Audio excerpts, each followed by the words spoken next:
The royal class was the special class within the temple, an educational institution tasked with nurturing talents from all over the empire. The entire class was made up of outstanding individuals with unique talents and abilities. They were the most promising students in the empire. In other words, they made up about 0.1% of the elite. That was the kind of class it was. And in Class A, there was someone named Reinhard, who held the number 11. Even so, he was confused, unsure if he was seeing things right and how all of this had happened so suddenly. The concept of infinite aptitude was strange. They didn't understand how someone could enter the royal class based solely on aptitude. They had never seen anyone like him before. They welcomed the boy named Reinhard. It seemed like he had entered a monstrous class and felt disheartened because of it. He had become the 17-year-old son of the Demon King due to the crimes he had committed in his previous life. He was a 30-year-old man, but had now just enrolled in an academy, aiming to survive until the end in that world destined to collapse. He had to be cautious of those who would try to stop him, but Reinhard felt like he had no choice but to try. He needed to grow stronger to survive, and to do that, he had to earn achievement points. Either way, this was the world inside the novel he himself had written. That's when the system added a new event, asking him to give it his all in order to survive until the end of that novel. In the past, a long war that decided the fate of humans and demons was known as the Demonic World War. This war between the races ended when the hero Artorias defeated the great Demon King Valier in a grand battle. With the Demon King's death, peace finally came. But having gone through such a long and difficult war, they had to make great efforts to nurture talents,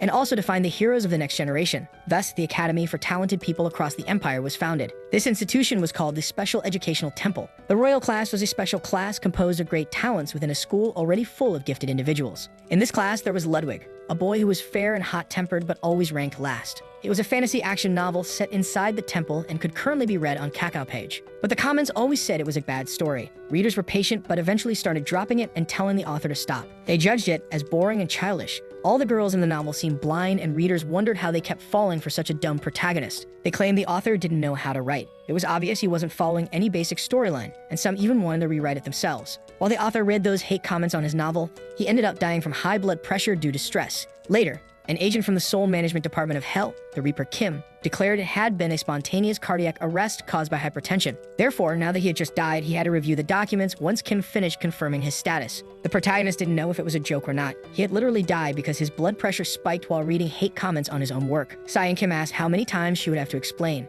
It seemed like he still hadn't understood, even after looking at his own body. But it was true. Even though the protagonist didn't want to believe it, it was simply the truth. He was looking at his own body on the table. He remembered passing out, but if that was his last memory before death, it felt a little depressing and pathetic. Kim said that now that he had finished processing what happened, he should hurry and make his choice, as she was busy and had to move things along. It was a shock to have died so suddenly, but now he was being forced into making a bizarre decision just as abruptly. That's what the Reaper had explained. When a person dies to go to heaven, they first have to atone for their sins. And the sin he committed was dropping several series and writing stories with terrible continuity. He'd lived as a writer. He wasn't awful. He'd managed to live solely off writing despite everything. So the crimes he had committed were about how irresponsibly and frequently he abandoned his own series. He'd get tired of his poorly written stories easily and start new ones as if nothing had happened. But he was a jerk. He always started writing a new novel under a different account. The problem now was that everyone had to atone for their sins in different ways. But he didn't understand if that really counted. Even if he wasn't proud of the things he did, he couldn't grasp how that could be a sin. The Reaper replied that it was a rather small sin in terms of the impact it had on a single individual. The problem was that it happened many times to many people, so the scale of this problem was astronomical. The protagonist couldn't understand what kind of system this was.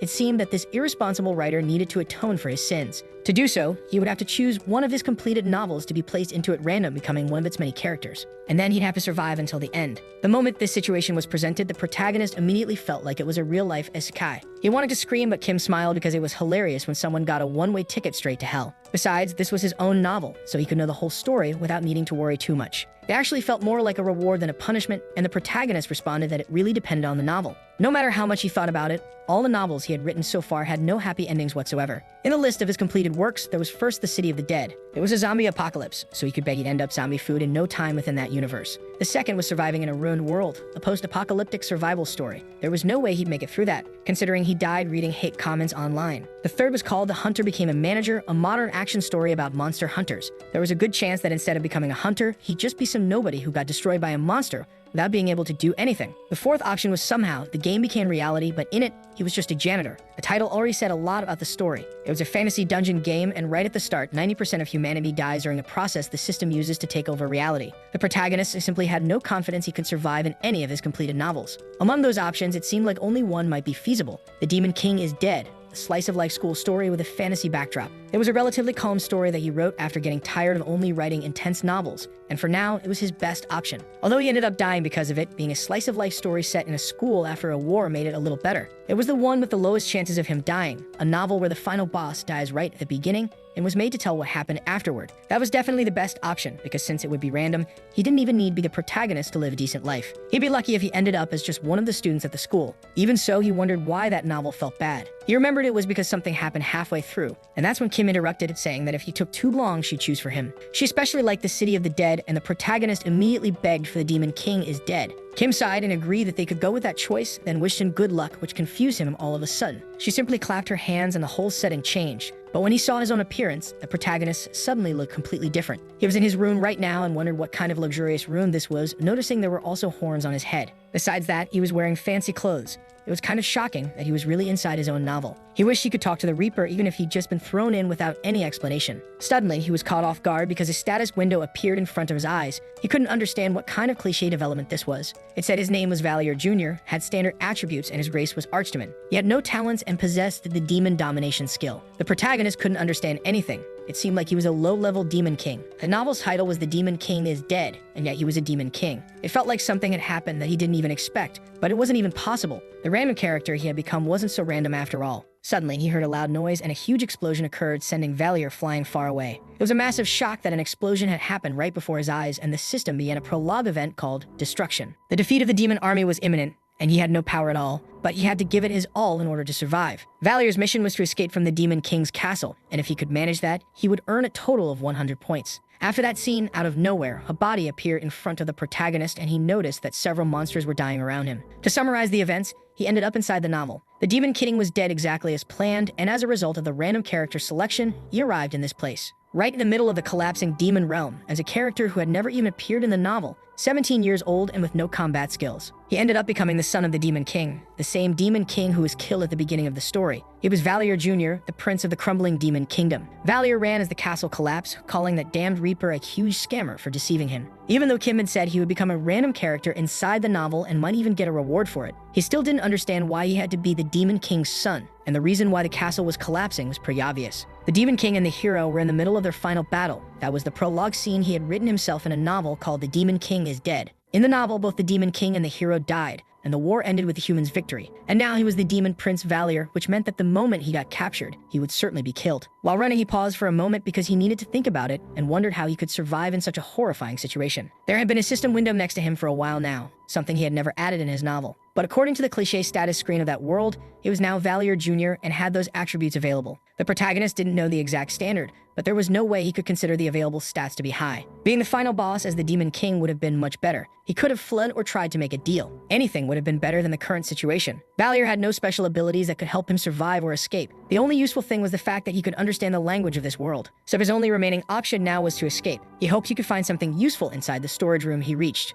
The protagonist entered hoping to find something helpful, but it was shocking that there was only junk inside that warehouse. That's why they were losing to the Imperial Army. There was nothing in there that could be of use. While searching, Valier suddenly found a book of magic scrolls. In the novel, he had written it so that even someone who couldn't use magic could activate them just by opening the scroll. He opened the book and checked. The things he was looking for should be in there somewhere. While searching, he ended up finding a teleportation scroll, a movement spell that transports the user to a specific location. The magic scroll had teleport inscribed on it, but at the rate the castle was being destroyed, he would end up buried in the ruins. First, Valier had to try to get as far away as possible, so he attempted to use the teleport to get out of there. But he ended up still in the same place and wondered why it wasn't working yet. Due to a magic movement barrier, the system notified him that the spell he tried to cast had been immediately cancelled. Valier realized he was completely screwed in this situation. He didn't even have time to search for other ways to escape. He wondered if he should try begging for them to spare his life. That's when he suddenly found another spell in the book called camouflage. Camouflage was something the user could use to change their appearance and disguise themselves as something else. The protagonist didn't know if disguising himself as a human would actually work, but he would try anything he could. He still had doubts about whether it would succeed. Nevertheless, Valier Jr.'s escape plan from the Demon King's castle had begun. The first thing he had to do was disguise himself as a human with a camouflage spell,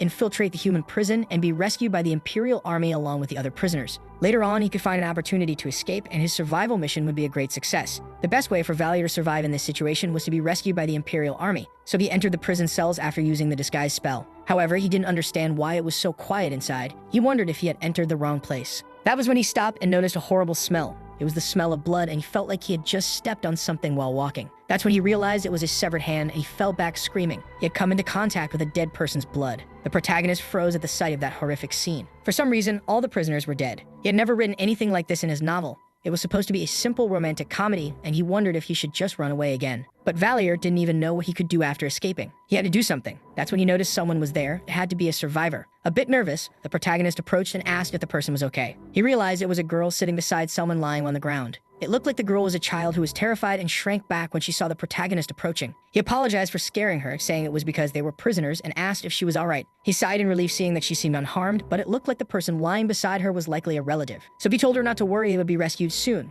and asked if she wanted to wait with him if that was okay. But she stayed silent, staring intensely at Valier. He realized he may have crossed a line. It seemed like she found him suspicious. He laughed nervously because he was actually scared out of his mind. This was the Demon King's castle after all. Maybe it was better if they stuck together. The girl stared at him and began to tremble, and he quickly apologized, realizing he may have asked too much, but still tried to explain himself. She wiped the tears from her face and finally said it was okay, asking him to sit beside her. But in truth, Valier felt that the situation was a little strange, and she commented on how calm he seemed. That made the protagonist let out a nervous laugh, replying that it was terrifying for him too, honestly. Which wasn't a lie, he really was scared. After all, if his plan failed, he'd be killed or captured instantly. It wasn't like he had other options. If he was going to fail, so be it. But then he noticed something in his cloak when he touched it. He realized there was something inside. Earlier, Valier had found it in the pocket of the clothes he had been wearing and kept it with him. At the moment, he wasn't hungry enough to eat those biscuits, and he started talking to the girl who had picked it up a little earlier. He asked if she wanted to share and offered her the biscuit. She accepted after a brief moment of surprise. Valier was surprised. She must have been starving after being trapped here all this time. But for some reason, she was eating very little. He wondered if maybe she didn't like biscuits, and he said they just needed to wait a bit longer. The Imperial Army should be coming to rescue them. Suddenly, they heard a voice shouting that the prison cells had been found, and Valier froze as he realized the men had finally arrived. Several men stormed into the cells and approached the two of them. One man widened his eyes in shock upon seeing them. He was stunned.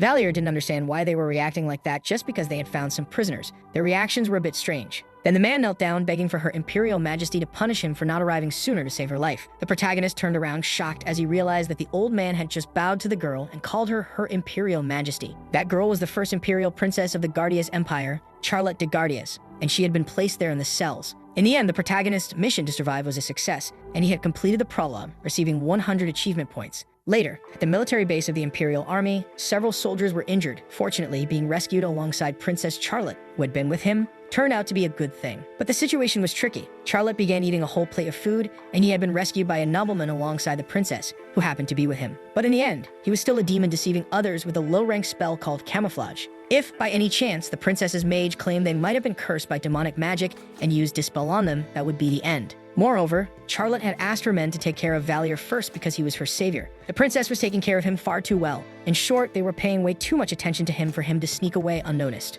And there was one more thing. Charlotte de Guardias, the girl in front of him, was a character who never appeared in his original novel. He had never written about her before, and during their meal, a man approached, apologizing for the interruption. Since they were at a military base, this was the best they could prepare for Charlotte to eat. She smiled and thanked Lance for the hospitality. Lance thanked her for understanding and said that as soon as Duke Solarian arrived, they would take her back to the Imperial Palace. Charlotte thanked them, saying it was a relief, then smiled and thanked the protagonist for what he had done for her in the cell. Valier didn't feel like he had done anything, and asked her if just being there had brought her some relief. Even so, the princess insisted that he had helped her a lot, and in return, she wanted to bring him safely to his hometown and asked him its name. Valier got nervous and wondered how he should answer that. A hometown, a region, he wasn't even sure if he had anything like that. He couldn't remember anything of the sort. However, Valier felt a deep stare aimed at him. That's when he noticed that it was Lance looking at him with a terrifying expression. So Valier answered that he didn't remember anything. Lance was staring like he was about to kill him just because he took too long to respond, so he decided to make something up. She was shocked and began to cry, and Valier wondered how the princess could believe that, asking himself if she was too innocent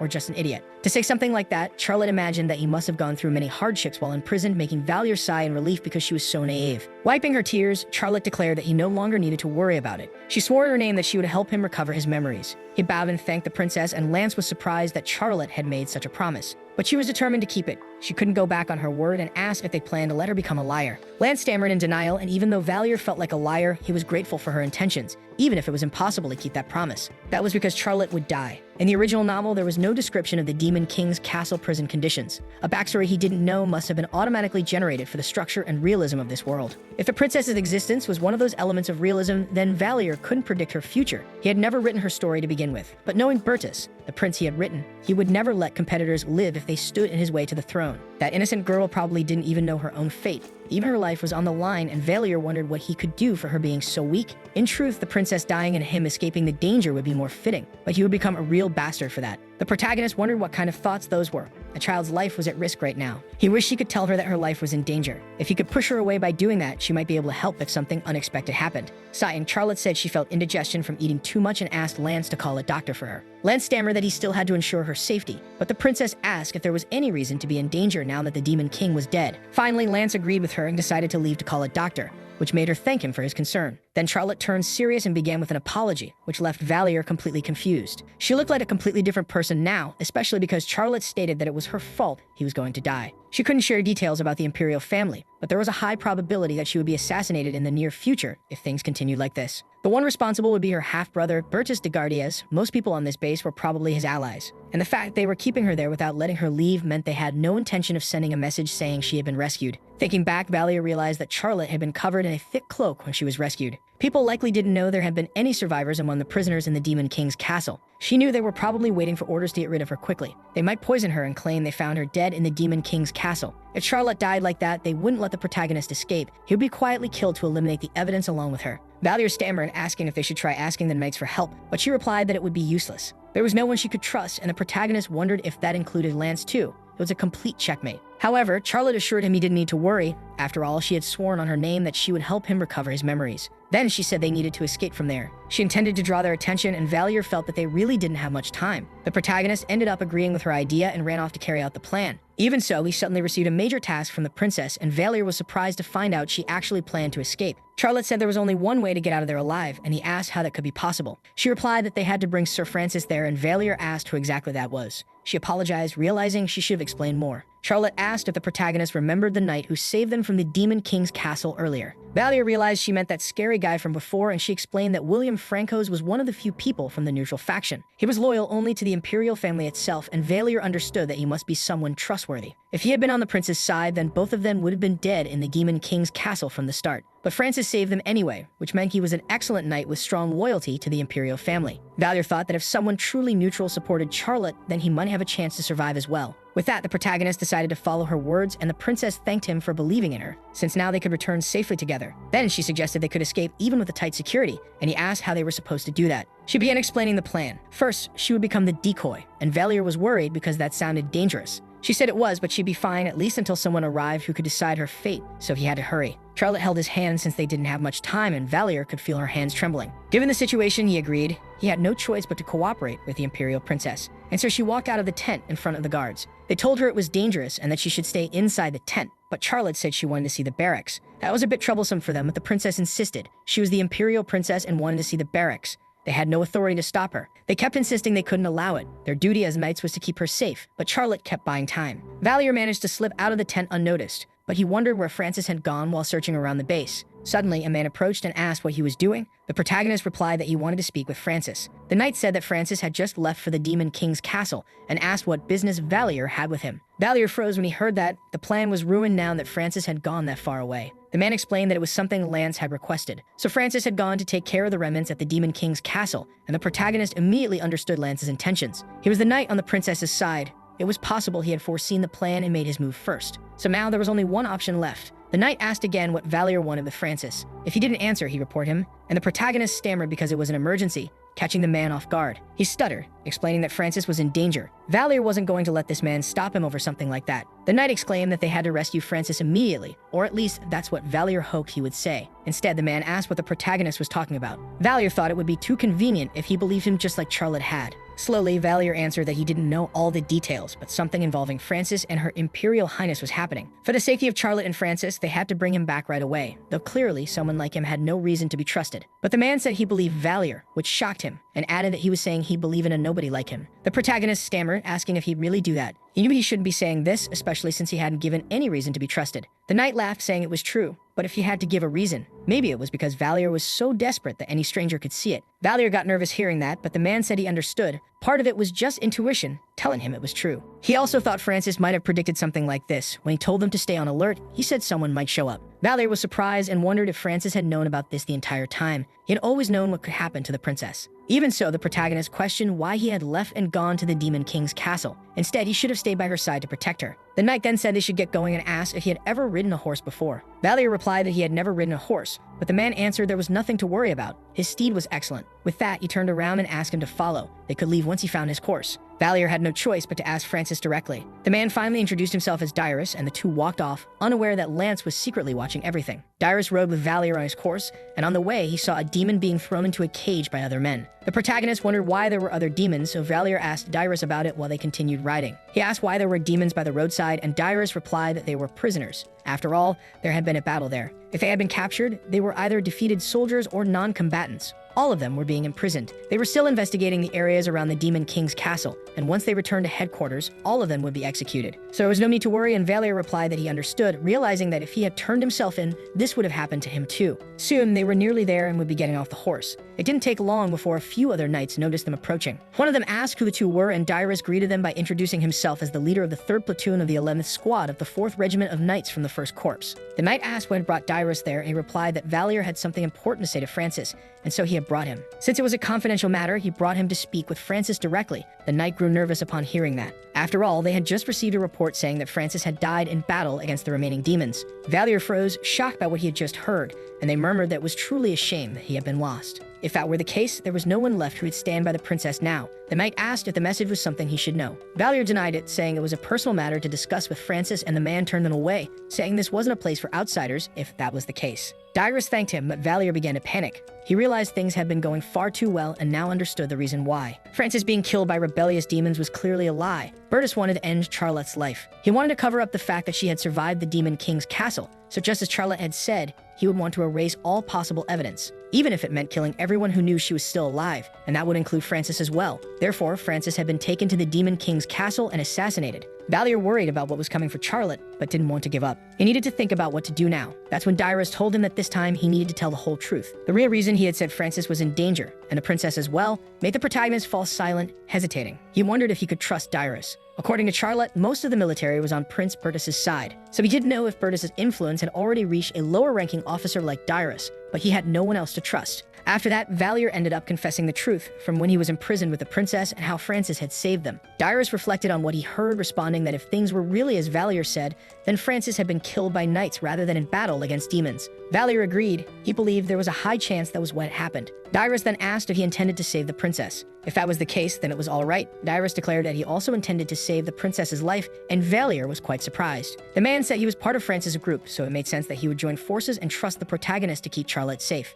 If Dyrus said so, Valier felt relieved. He still couldn't trust him completely, but at least he might get some help to escape. But Dyrus said it didn't make sense for them to be there at the Demon King's castle. They should go back to save the princess. From the outside, the protagonist finally had the opportunity to see the Demon King's castle. However, Valier asked Dyrus to wait because he had a good plan, and so they entered the castle again. The knight said that the idea of searching the demon's supplies for items that could help them escape was actually smart. But he noted that when they reached the room, it had clearly been a while since someone had been there, and Valier tried not to look too guilty, since he was the one who had checked the room earlier. Even so, there had to be something useful if they took a good look. Dyrus replied that the demons must have looted the place after the Demon King died. Anyway, all demons were damned, selfish, and disgusting, and the protagonist tried not to react to the comment after everything. Setting aside the fact that he was the one who had stolen the stuff, Valier suggested they should take a look around. That's when he found something, and Dyrus was surprised that he found something useful so quickly. The protagonist tried to act casual since he had already seen everything before, and they realized it was a teleportation scroll. Dyrus noticed it was one that used demon magic. Valier said they should grab as many scrolls as they could in case they came in handy.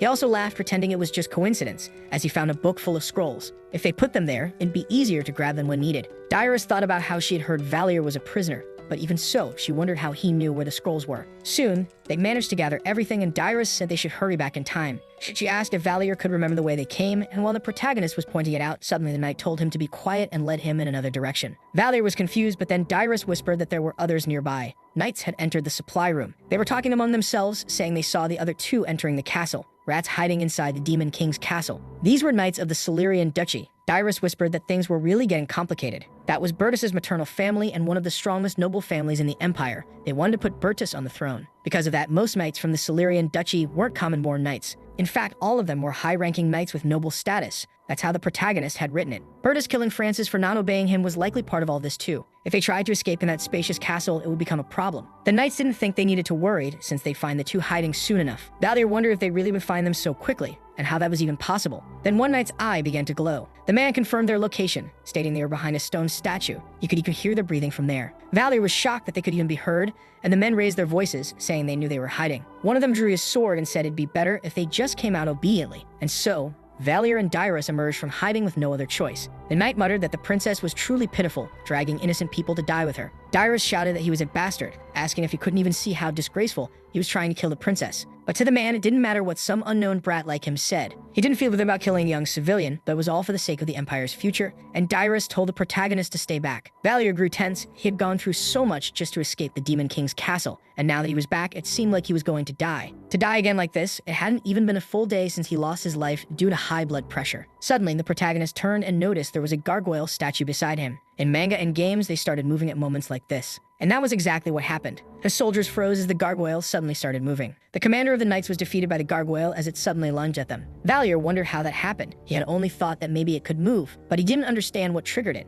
Dyrus didn't know what happened either, but this was their chance to win, and she grabbed Valier's wrists so they could run. While the gargoyle handled the soldiers, the two of them ran and took advantage of the opening to survive. They got on a horse and began rushing away. Dyrus asked why the gargoyle moved, and Valier said he didn't know either. But obviously, it was a lie because the protagonist remembered the status window he saw after arriving in this world. And in it, there was a skill called E-rank Demon Domination, perhaps because he was the Demon King's son. He was certain he had awakened the gargoyle unconsciously using the D-rank Demon Domination skill. He just hoped Dyrus wouldn't suspect anything, but Dyrus said it was a good thing since they managed to escape safely. Still, Valier was worried because they had almost died, when suddenly Dyrus noticed a new problem. The other soldiers were already chasing after them on horseback at full speed, trying to catch up. The soldiers shouted that they needed to hurry before Dyrus and Valier could escape the forest, and things got complicated. There were so many men that Valier told Dyrus to grab his waist. Dyrus didn't understand what the protagonist was thinking of doing. The protagonist mentally begged for something decent to appear because he didn't want to die there now. That's when he stopped and saw something important, so Valier used the scroll from the book to cast acceleration, refusing to let things end like this. First, he used acceleration to increase the speed of their horse and create a good distance from the enemies chasing them. With that, they managed to widen the gap thanks to the magic on Dyrus' side, barely believing Valier could know such a spell. Because of that, the soldiers couldn't catch up, but then he choked mid-breath because an arrow flew right past his nose.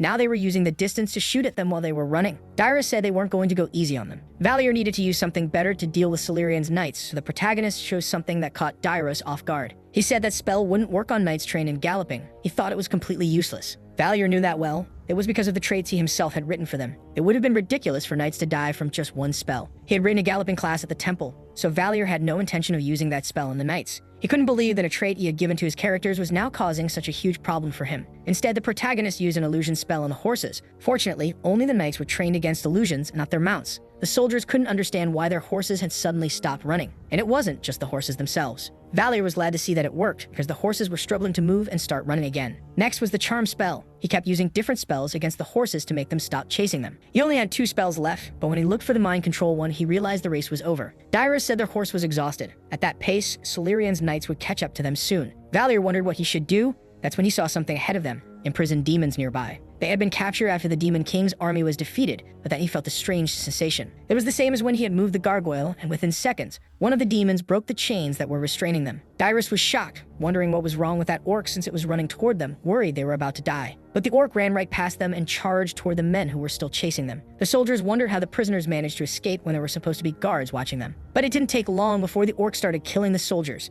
They shouted at it to get out of their way. Valier said they should take this chance to escape, and Dyrus agreed, riding off again on his horse. The protagonist was relieved it had worked. The demon domination skill had activated, and now they could escape. Dyrus just remained silent, watching. It was strange. They kept receiving help from demons in moments of danger far too often to be coincidence. Even so, Dyrus felt it was still too early to start suspecting the protagonist. First, he needed to focus on saving the princess. Soon, the two of them arrived at the military base, and Dyrus introduced himself, saying he needed to report at Charlotte's tent. The soldier asked for his affiliation and questioned how a mere lieutenant dared to ask to see the imperial princess. With Dyrus remaining silent, the soldier asked if he really thought he would let him enter with that boy. He let it slide this time, but told him to leave. At that, Dyrus said it was time for Plan B, and immediately drew his sword against the soldier to force him out of the way. Other soldiers approached, asking what was going on, and Dyrus complained because they had ended up getting caught. Even so, he let Valier go ahead so he could save the Imperial Princess, and the protagonist entered the tent just in time to see two men standing with her. They questioned who he was, making it clear that they were told not to let anyone else inside. Charlotte was surprised, but Valier shouted for her to close her eyes, using a flash spell to blind the two men. Then he asked the princess to follow him, grabbing her hand and using his mass teleportation to escape to the Imperial capital, Guardium. A great light burst out, and Valier completed the prologue sequence, earning the advanced special trait Historical Turning Point. An important character who wasn't alive in the original timeline, Charlotte de Gardeas, had survived, and the future was drastically changed because of that, thus ending the prologue. The Imperial capital, Guardium, was the place where the main story of the Demon King is Dead took place. Guardium had been modeled after Seoul, the place where the protagonist was born. Charlotte and Valier arrived there after successfully teleporting. Since he was the one who had written every detail about this place, and it resembled Seoul, he thought he'd feel emotional upon arriving. But he couldn't have been more wrong. There was no way he could have written about such a massive place with so many details. The protagonist wondered how anyone could write a city that big. Then Valier calmed down, realizing he couldn't get lost in writer mode and needed to focus more on the Imperial Princess. Charlotte asked if this was really the Imperial capital, even though they had just been inside the Demon Roan's encampment. It seems she was confused about the sudden teleportation destination, and the protagonist decided he should explain what had happened. Valier apologized for bringing her to the capital without a proper explanation, because when he arrived, Francis had already died. Charlotte was shocked and asked if they had really made it there just with Valier's power. He denied it, saying that wasn't exactly it. They were helped by someone else. That person was Dyrus, who had also appeared via teleportation, relieved to see they were safe. Valier was relieved that Dyrus made it out unharmed, and he said he was fine. But if he'd been delayed even slightly, he would have died. Their plan B was something they created in case they failed to infiltrate due to the strictness of the guards. First, Dyrus would buy time by drawing attention. Valier would enter the tent and escape first with Charlotte. Then he would escape with the remaining teleport scroll. They were lucky there was even one scroll left, or else Dyrus would have died. Then Charlotte asked who this man was, and Dyrus bowed, saying he was a lieutenant. It was a great honor to meet her. So he asked to explain all the events that had happened up to now. He thoroughly explained everything to Charlotte, from Francis's death and the infiltration of the Demon King's castle, to the moment they almost died being chased by the Knights of Solarian. Coincidentally, a gargoyle had stopped the Solarian Knights inside the castle, and one of the demons went into a frenzy and bought time for them to escape. There was also the convenient fact that they reached the Imperial capital thanks to the teleport scroll they had found in the Demon King's castle. Even Valier, if he were in Dyrus' shoes, would found all those coincidences suspicious after everything. The fact that the protagonist was always at the center of the solution made him seem very suspicious. And from the way Charlotte was speaking at Valier, it was clear she was suspicious of him. It would have been even stranger if she fully trusted him. She had been raised in the hellish environment of Imperial politics. Honestly, that was better. If he stayed near her for too long, his identity would soon be exposed. During their walk, Valier knew this would be his last chance to escape safely, so to be separated from the two of them in the middle of the street. Alone, the protagonist felt he was facing one hell of a dilemma. He had almost died several times already. And even after saving Charlotte, he couldn't receive any reward because he was a demon in disguise. Now he was starving too. But no one would donate even a coin to help with that. If he had known this would happen, he would have written in a convenient trait, like demons being able to sustain themselves using only mana. Suddenly, Valier received a system notification stating that with new traits, demons could now be nourished solely by mana. But that was a trait that required 100,000 achievement points, and the protagonist was extremely surprised. The system congratulated him because he had earned the authority to interfere with the world of the Demon King is dead. His failed novel had been classified as a profane abomination of alphabet soup, and Valier was both shocked and offended at the same time. It felt like the system was throwing the truth in his face while mocking him just to make fun of him. The system explained that his actions could alter the main story, and additionally, he would receive conquest points as rewards for the events he faced. He could also receive conquest points by completing challenges,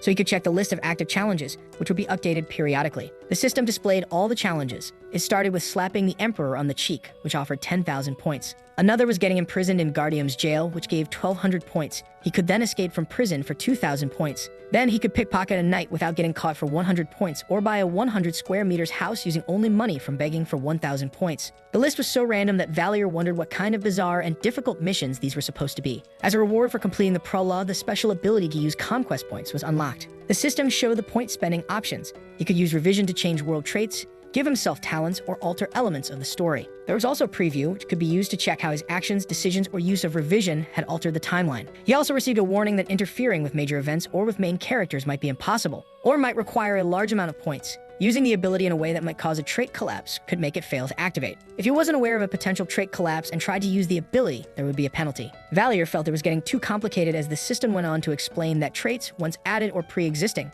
could could not be removed. The system showed that he could directly interfere with the world's characteristics through the use of conquest points. Important events might be unchangeable or require a large amount of conquest points. An ability could not be used to cause a collapse of traits. Attempts to force such an outcome would be penalized. They also offered a summary for the idiot who didn't like to read despite being a writer, and once again, Valier was frustrated with the sarcastic system. But it didn't matter now, he needed to stay calm. It might be complicated, but this seemed like an overpowered ability that could be useful to stay alive. He had a few points and needed to check what he could do now. Then suddenly, the system asked if he wanted to view the writer's advice. He could choose between clear advice and vague advice and asked what the difference between them was. The vague advice asked how so many people were kidnapped in the Demon King's castle, and Valier had no idea what that meant, since it sounded like a riddle. He had wasted 150 points for nothing, while the clear advice told him to go straight to the magic item shop. Now that was decent advice, at least he could trust that. So far, the system had been suggesting he support himself by selling the scrolls he had. It seemed to be suggesting he make quick money using the magic scrolls he took from the castle. But that wasn't quite it. Actually, and Valier headed to the Allegard district, the commercial area, where a man asked who he thought he was trying to fool.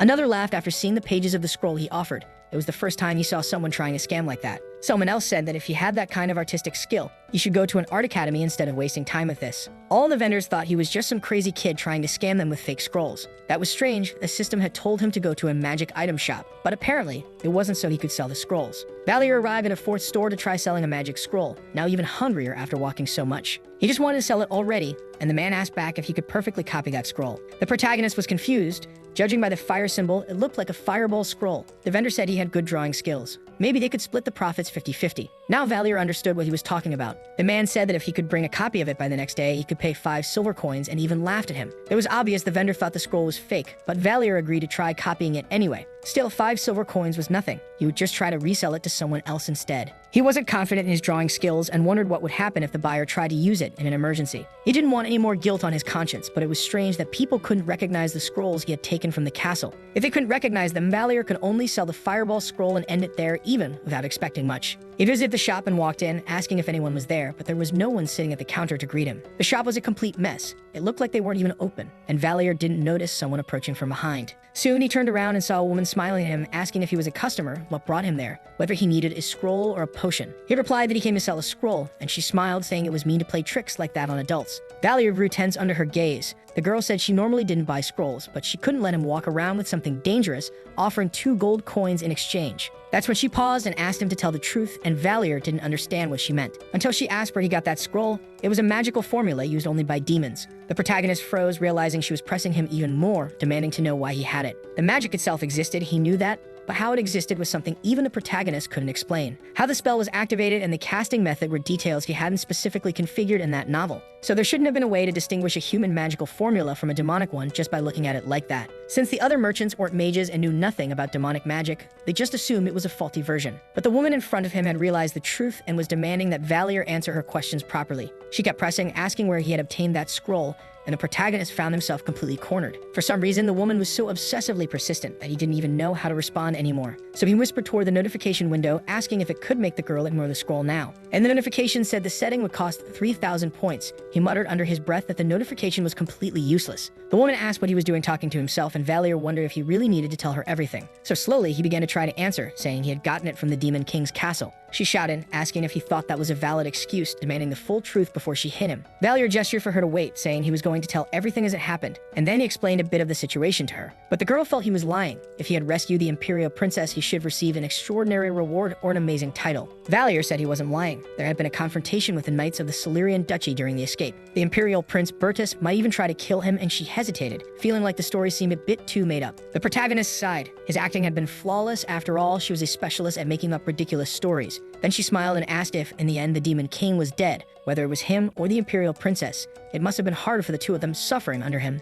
She suddenly hugged him, saying Valier must have worked really hard up to now, and he grew nervous, not knowing what was going on. Honestly, Valier said he didn't really remember it all that well, so it was fine, but he was still hungry, and it was a bit awkward, so he just wanted to leave already. Then she said he might still be carrying some sort of curse from the Demon King's castle, and asked to use Dispel Curse on him. He grew nervous as she asked him to wait there for a moment, but he wanted her to wait a moment. That's because if that girl dispelled the magic he had cast on himself, he would be exposed as a demon. While Valier kept begging her to wait, she simply cast the spell and revealed his true identity as a demon. Now he was in serious trouble, and he gave a nervous laugh, asking what had just happened. However, the girl called him Prince and wanted to know if he didn't remember her by any chance, but Valier had no idea who she was. Suddenly, she used a spell in another language, and the protagonist was surprised to realize that she was a vampire. Even so, she kept asking if the protagonist really couldn't remember her. They couldn't just leave things like this. She wanted to start by moving him to another location. If they stayed there, they would end up being discovered by others. They should head to her room on the second floor to continue the conversation, and Valier agreed even without knowing what was going on. In the room, she said he must be hungry, but at least had some snacks to offer,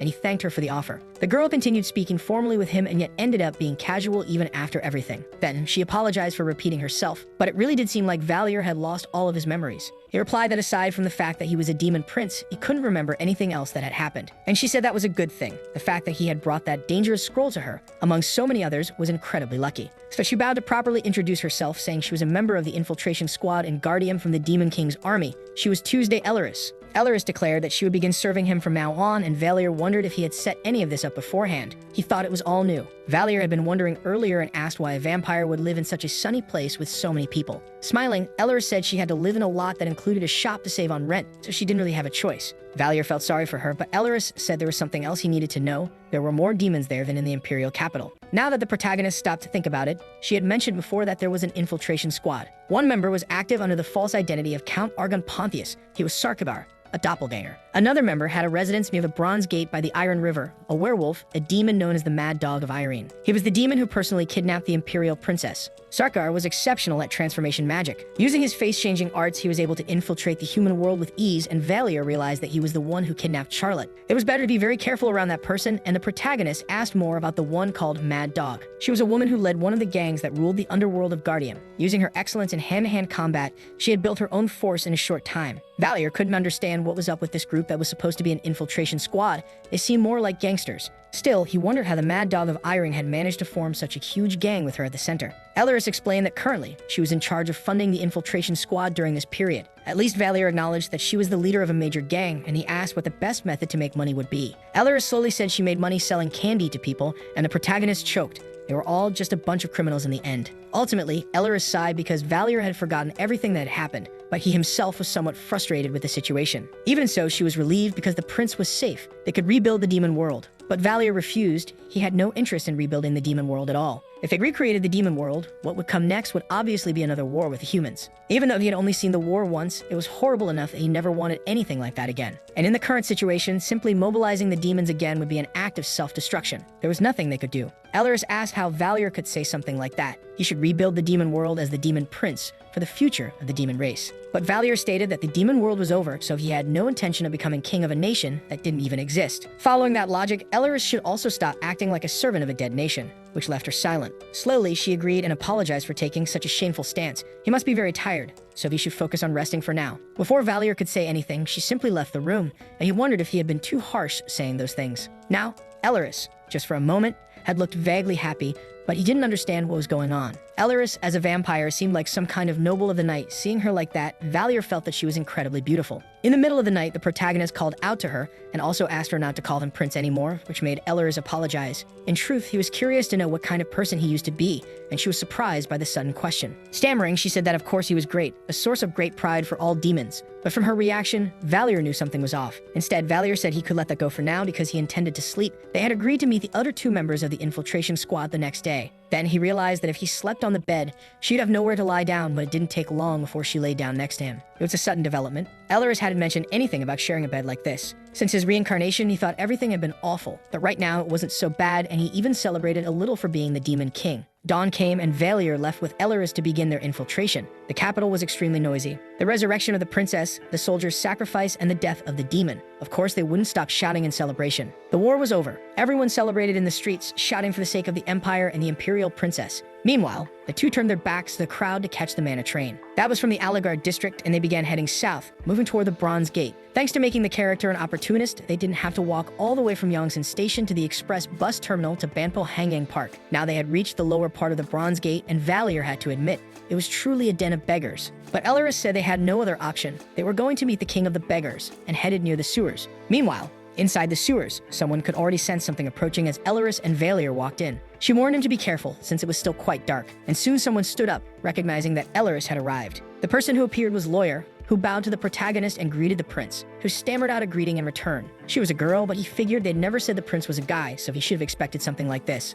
Lawyer asked if Sarkagar was coming too, and Elleris nodded. He was a busy noble and had only given them notice in advance. The prince had lost all his memories except for who he was, and Lawyer asked if that was really true. Valier confirmed it. Even so, Lawyer sighed, saying it was a relief, but the protagonist didn't understand why she reacted that way. At the very least, he wouldn't order Lawyer to pull up her skirt and act like a dog like he used to, and Valier wondered what kind of person this character used to be. Elleris laughed, saying it seemed like Lawyer secretly enjoyed it, and Lawyer nervously told her to shut up, claiming she'd never said anything like that. Valier realized he must have been a real scumbag in the past, but it was a shame he couldn't remember any of it, so he apologized. Still, she replied that it was okay. Valier said he knew the past couldn't be erased, but they could try to do better from now on. When he extended his hand, Lawyer offered hers, and Valier felt like it was her way of offering her paw like a dog, which made Lawyer yank her hand back with an embarrassed shout, prompting Elleris to laugh because it had really been instinctive. Despite that, Valier said it was fine. He'd be more careful not to provoke her too much, even if Lawyer kept doing things like that. Suddenly, they heard a voice and saw someone running and shouting because he had just seen that the prince was alive. He ran straight at Valier and hugged him so tightly that Valier nearly fell to the ground from the force of the impact. Sarkagar cried, saying he'd been terrified this whole time, and Lawyer was shocked that he had run so hard he was out of breath. Sarkagar wept, saying that the great and mighty demon Prince Valier Jr. had to stop the impure humans. Valier could barely breathe and asked him to let go. Then he remembered Elleris's earlier warning to be careful with this guy. With absolute loyalty to the Demon King and the Demon Realm, he was more than ready to sacrifice his soul to rebuild the Demon Kingdom. As Valier tried to pull away, Lawyer grabbed Sarkagar by the hair to make him back off once and for all. After everyone stepped back, they sat down to talk, and Sarkagar stated that Valier had to rebuild the Demon Kingdom because it had been destroyed. Sarkagar declared that he should avenge the fallen king and build an even greater and more powerful demon realm. But Lawyer said all of that was nonsense and told him to shut up once and for all, and Valier sighed at her demand. Still, he was just a useless little kid for such a grand dream, but Sarkagar asked what he meant by that. Because he was the greatest and most powerful archdemon ruling over all demons, and Valier asked what was so impressive about that. The three of them fell silent at that, while Sarkagar continued praising the archdemon endlessly, until Elleris cut him off to speak again. She explained that in the dark land where they had lived, it had been a relentless war zone where blood never dried. A long time ago, humans had begun to form nations to change that, but without considering uniting, they were different races and the demons were destroying themselves. Until the day special demons stopped the Great War and united the Dark Land, this demon interfered with the minds of others. They gave him the title of Archdeman out of respect, and it later became the name of the Demon King species. Valier understood better now and asked what he was supposed to do, wanting to know if they even had a plan for that. For now, Sarkagar said he should focus on getting stronger, returning to the demon realm, and gathering all the demons. The protagonist replied that it wasn't the worst plan, but it was way too risky to do that immediately. They were in the heart of enemy territory, the imperial capital, and he would stay there to learn the culture and customs of humans and also formulate a strategy. Sarkagar even cried from emotion. As expected of Valier, he couldn't hold back his tears at the prince's bravery. In reality, it was because there were mana trains and human society was much more convenient for getting things done. That's when Sarkagar claimed he had a brilliant new idea and suggested Valier enroll in the Empire's educational institution called the Temple. Valier asked what kind of nonsense that was, but Lawyer and Sarkagar seemed to be understanding each other somehow. He could get stronger and plant the seeds of vengeance inside the Temple School, where the Empire's prodigies were trained. But Valier couldn't get out of this so easily, so he needed Elleris's help, who immediately replied that it was a great idea. Stammering, Valier said this was a problem because they didn't even know what would happen there. It would be dangerous if his identity were revealed. However, Sarkagar replied that it was fine because with the doppelganger's ring he was offering, Valier could change his appearance whenever he wanted. The demon realm was now in his hands, and Valier felt pressured by the intense gaze coming from Sarkagar. And so it was decided the protagonist would go to the temple school using the false identity given to him by Elleris and Sarkagar. But there was a possibility of an investigation into the victims of Charlotte's kidnapping after the princess's return. As a precaution, Lawyer went to see Daebun, someone else who would help them, and Daebun shook hands with the person who came in with Lawyer. He asked what his name was, and now Valier had become Ranhar, the blonde-haired boy. Elleris explained there was a risk of exposure if he used the name of the deceased Demon King. Lawyer asked if he could use the name Screams of Hell. Sarkagar replied that was too perverted, maybe even Great King, and Elleris responded that his real name would sound far less suspicious than those awful suggestions. Valier told them to stop or they'd never be done, and suggested the name Ranhard instead. He would change his appearance using the doppelganger ring, and so he had a new and false identity and appearance. With Lawyer's help, he would attend the temple school. Lawyer had mentioned it before. She would take him to get his new identity the next day. Daebun already knew she wanted to take him to the temple. Lawyer agreed, explaining she wanted to help that guy get established in life. Daebun understood her intention, but still he asked how they planned to pay the tuition, which caught Lawyer off guard because she hadn't thought about that.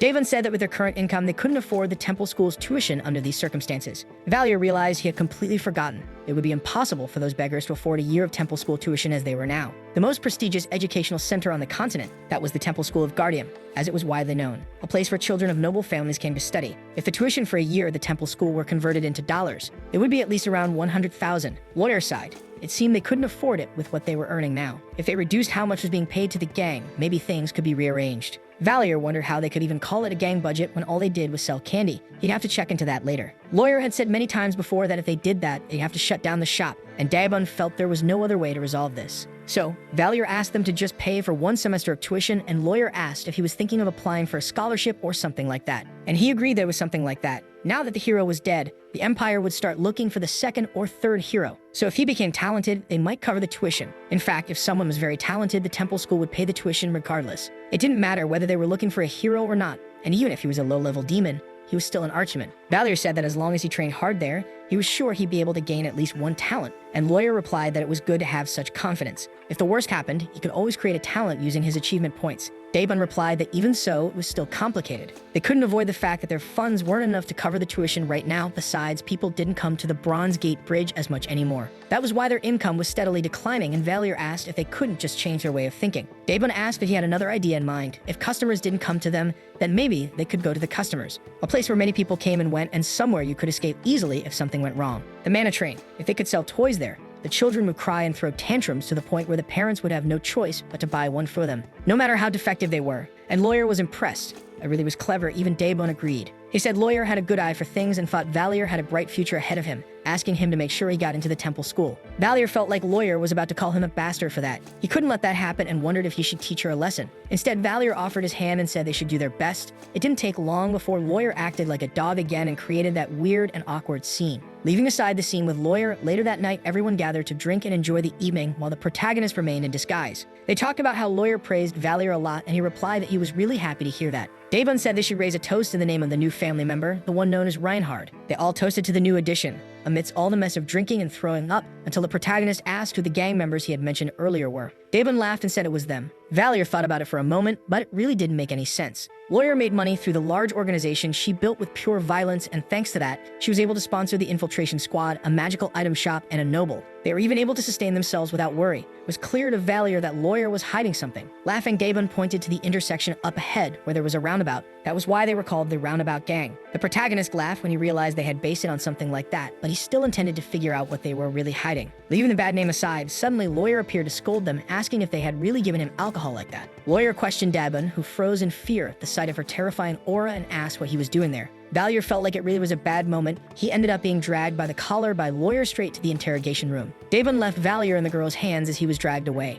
She complained that she couldn't even take her eyes off him for 1 second. Lawyer asked what he planned to do if he got drunk and did something stupid while out of their reach. Lawyer started saying that he couldn't do things like that, but it was Valier who interrupted to ask something. It must be pretty hard to sponsor both the infiltration team's activities and the temple school tuition, especially with just one source of income, so she must have had another one to be able to manage all that. She hesitated and replied that she never said anything before because she thought the protagonist already knew. It hadn't been her intention to hide it. Even so, Valier asked if she was doing anything that could hurt people, and Lawyer said no, but admitted it could happen sometimes. To be honest, selling candy was just a front for the group. The gang helped Guardians Thieves Guild collect information while disguised as beggars. Valier felt that they were like the fantasy version of the Beggars Guild from the Hao clan in a way. It was almost funny, if it weren't so strange. Lawyer said that if he commanded her, she could tell him everything, but she didn't think he needed to know much about that matter. He could just forget all of this after entering the temple school. After all, if Valier managed to earn a talent and get a scholarship, it would be for the best. He wouldn't have to get involved with the Rotary Gang's money anymore. There was nothing left to do but go to sleep without asking anything else.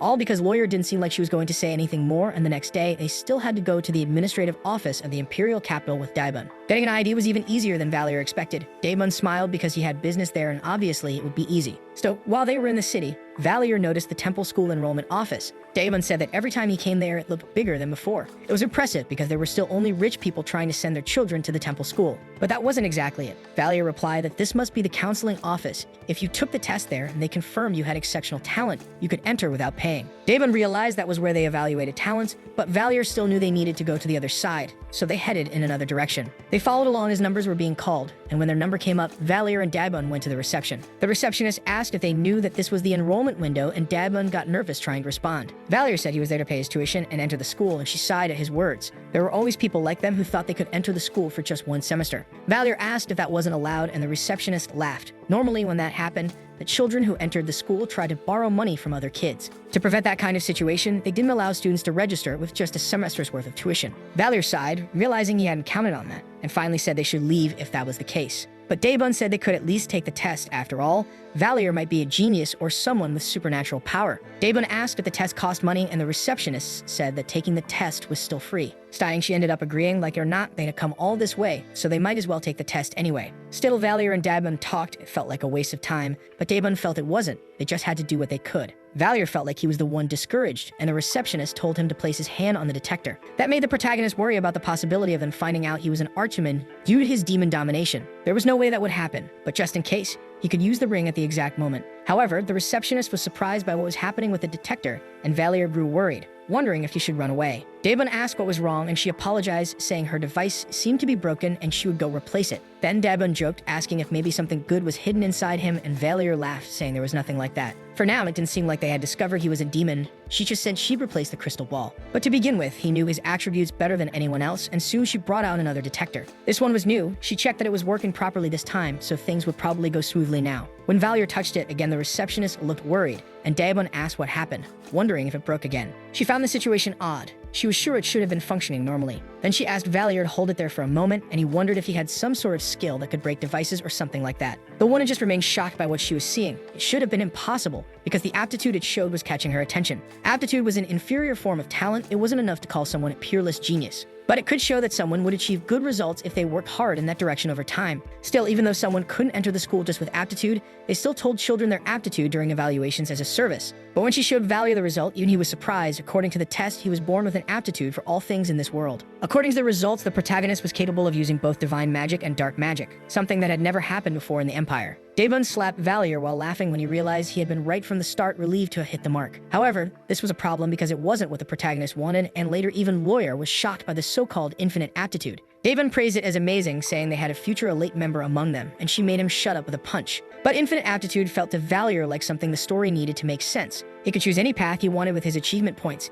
He could specialize in close quarters combat, magic, or archery. Not only that, Valier could acquire any talent he wanted, and if he had enough achievement points, he could unlock it. That was why this world had given him aptitude in every field, and that was when someone approached him to talk again. It was Daebun, who noticed he didn't look very happy after seeing the results, and Valier replied that he was happy. He just didn't want to be a burden to the group. And Daebun bragged it was all thanks to him after all. Valier wouldn't have discovered his abilities otherwise. As Daebun walked away feeling amazing, the protagonist realized he was finally reaching the main story. Valier had planned to join the main storyline in the following semester, but the way things were going, he would be placed in the royal class immediately. The royal class was a special class in the temple, an elite class where all students received permanent scholarships. With their own extravagant dormitories and heavy financial support, they were geniuses who could attend any classes without restriction. They were known as the greatest talents of the Empire. Valier had planned to be a regular student for a semester and try to gather some achievement points. But the thought that they would put someone like him directly into Class A was something even he hadn't expected. Even Elleris was surprised when she heard about it. Class A was the top elite even among the royal classes. However, Valier didn't look happy about it at all, and Elleris asked if something else was bothering him. When he thought about it,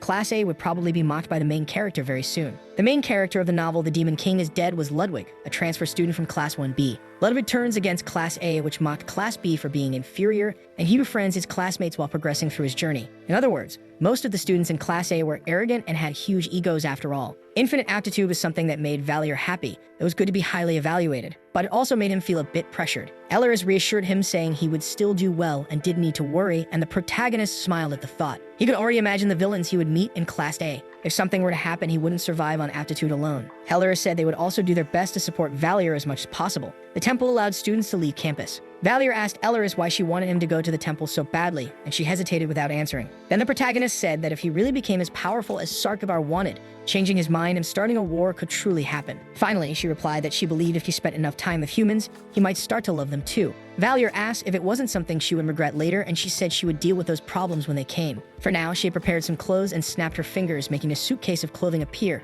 Valier needed more than just his current school uniform. But beyond all that, she also offered a red stone necklace and placed it around his neck, asking him to keep it with him. Valier asked what it was, and Elleris asked if he remembered when she referred to herself as Tuesday. Valier remembered. It was the first time he went to the store, and she nodded. A long time ago, there were 7 vampire clans called the Seven Knights. The Monday and Sunday clans disappeared long ago, so their magics were forgotten. But the other 5 clans specialized in elements corresponding to their names and passed that down through generations. What she had just offered Valier was a treasure of her clan. the symbol of the clan leader, called Tuesday, and it was her flame. The protagonist asked if that meant she was the leader of the Tuesday clan, and Elleris confirmed it was the case. He then questioned why she would give him something so important, and Elleris explained that just like the ring Sarkar gave him had the power of doppelgangers, this was similar. This necklace allowed him to use as much fire magic as his magical reserves could handle. She suggested she could give it a try, and Valier was surprised to see the power of that small red stone on the necklace. He stood up, deciding to cast fire magic with his own power. But when he tried, for some reason the power was very small and weak. It was almost like using a flint, and Elleris hoped he wouldn't get too used to Tuesday's flame. Valier asked why that was, and she explained that the more negatively he felt towards someone, the more power the item would provide.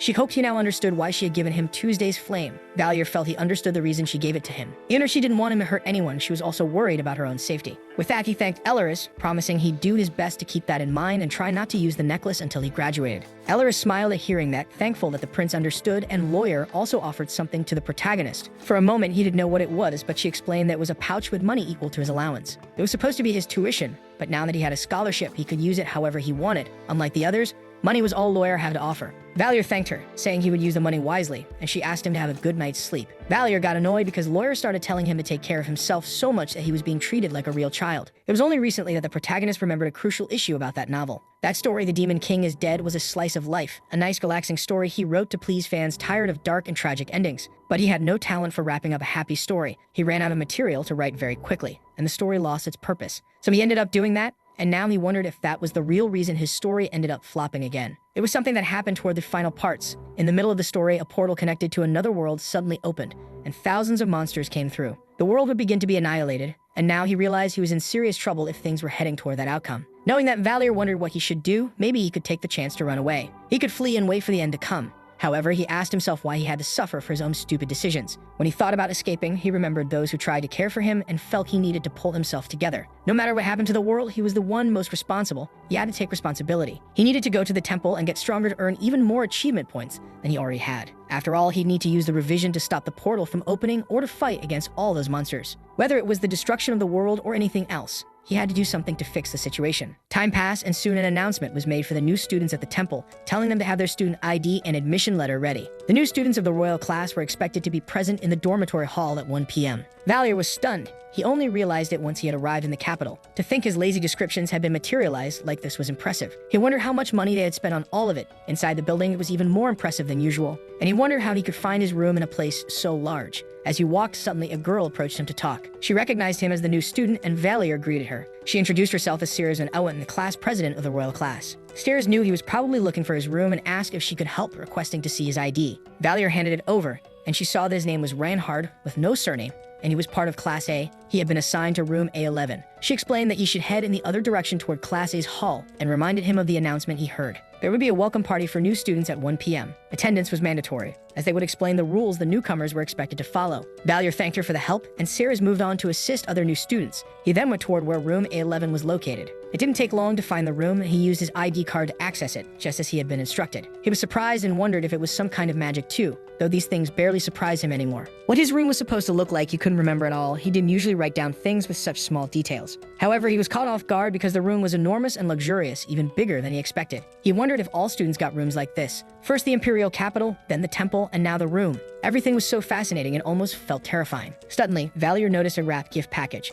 He opened it, wondering if it was for him. There was no way they paid that much attention. He decided to check what it was. Inside, there was a map, dormitory rules, some candy, a notebook, and a pen. It was surprisingly kind. He still had some time and could memorize all the rules and the things he was supposed to use there. While writing, he tried to recall things about Class A and Class B, until an announcement came saying that all new students needed to go to the main hall. Valier was surprised because time had passed quickly. He could only clearly remember the names of a few characters, but it should be enough. He had things somewhat organized in his mind to know who was who, and soon the protagonist stepped outside to meet the other students. Even with all the preparation, he could only recognize a few of them, and he felt a bit nervous, until he noticed some senior students from the royal class watching from above. They all had terrifying expressions. He was surprised to see how many had shown up, and it was a considerable number. No one would think the seniors would take interest in the new students, and Valier wondered why they had come. Suddenly, someone stomped hard on the protagonist's foot, and he fell to the ground in pain, turning around to complain because they should have been more careful. But he was caught off guard when the person bent down to apologize and check if he was okay. The person helped him up while still apologizing, but Valier was too stunned staring at the guy.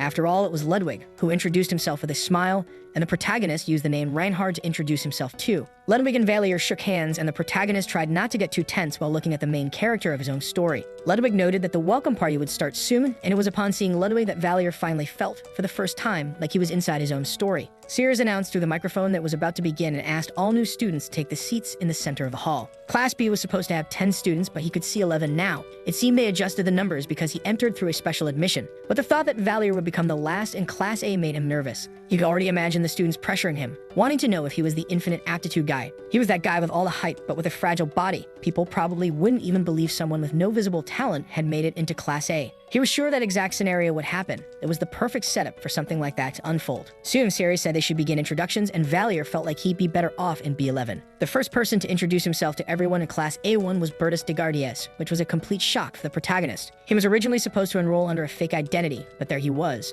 And another girl introduced herself as a 4, Harriet de Saint Owen. There was also Kair, who was A10, and finally Valier introduced himself still using the name Reinhard. All around him, people whispered about him being the guy with infinite aptitude, not understanding how someone could enter the royal class with just aptitude. Valier sat back down after his introduction, trying not to feel nervous. Everyone was gossiping too much, which was incredibly embarrassing. Suddenly, a character appeared that shocked the protagonist. The person introducing herself as B1 was Charlotte de Gardiez. She originally wasn't supposed to be there. The external power structure didn't apply within the temple school. As proof, except for Bertus and Charlotte, none of the royal family members had entered the royal class, which meant that not even the royal family could get in without proving they were talented and skilled. If Bertus, the first prince, graduated with top grades, that alone could grant him immense power. So the secret villain of the Demon King is dead. Bertus de Gardiez was going to enter the royal class, and that would just be the first step to turning his ambition into reality. But now that both the prince and princess of the empire had entered the royal class in the same year, things would be unpredictable. That wasn't written in the novel, and the protagonist wondered if the script had changed after all. He and the imperial princess were both originally supposed to die. Bertus was also supposed to keep his identity a secret,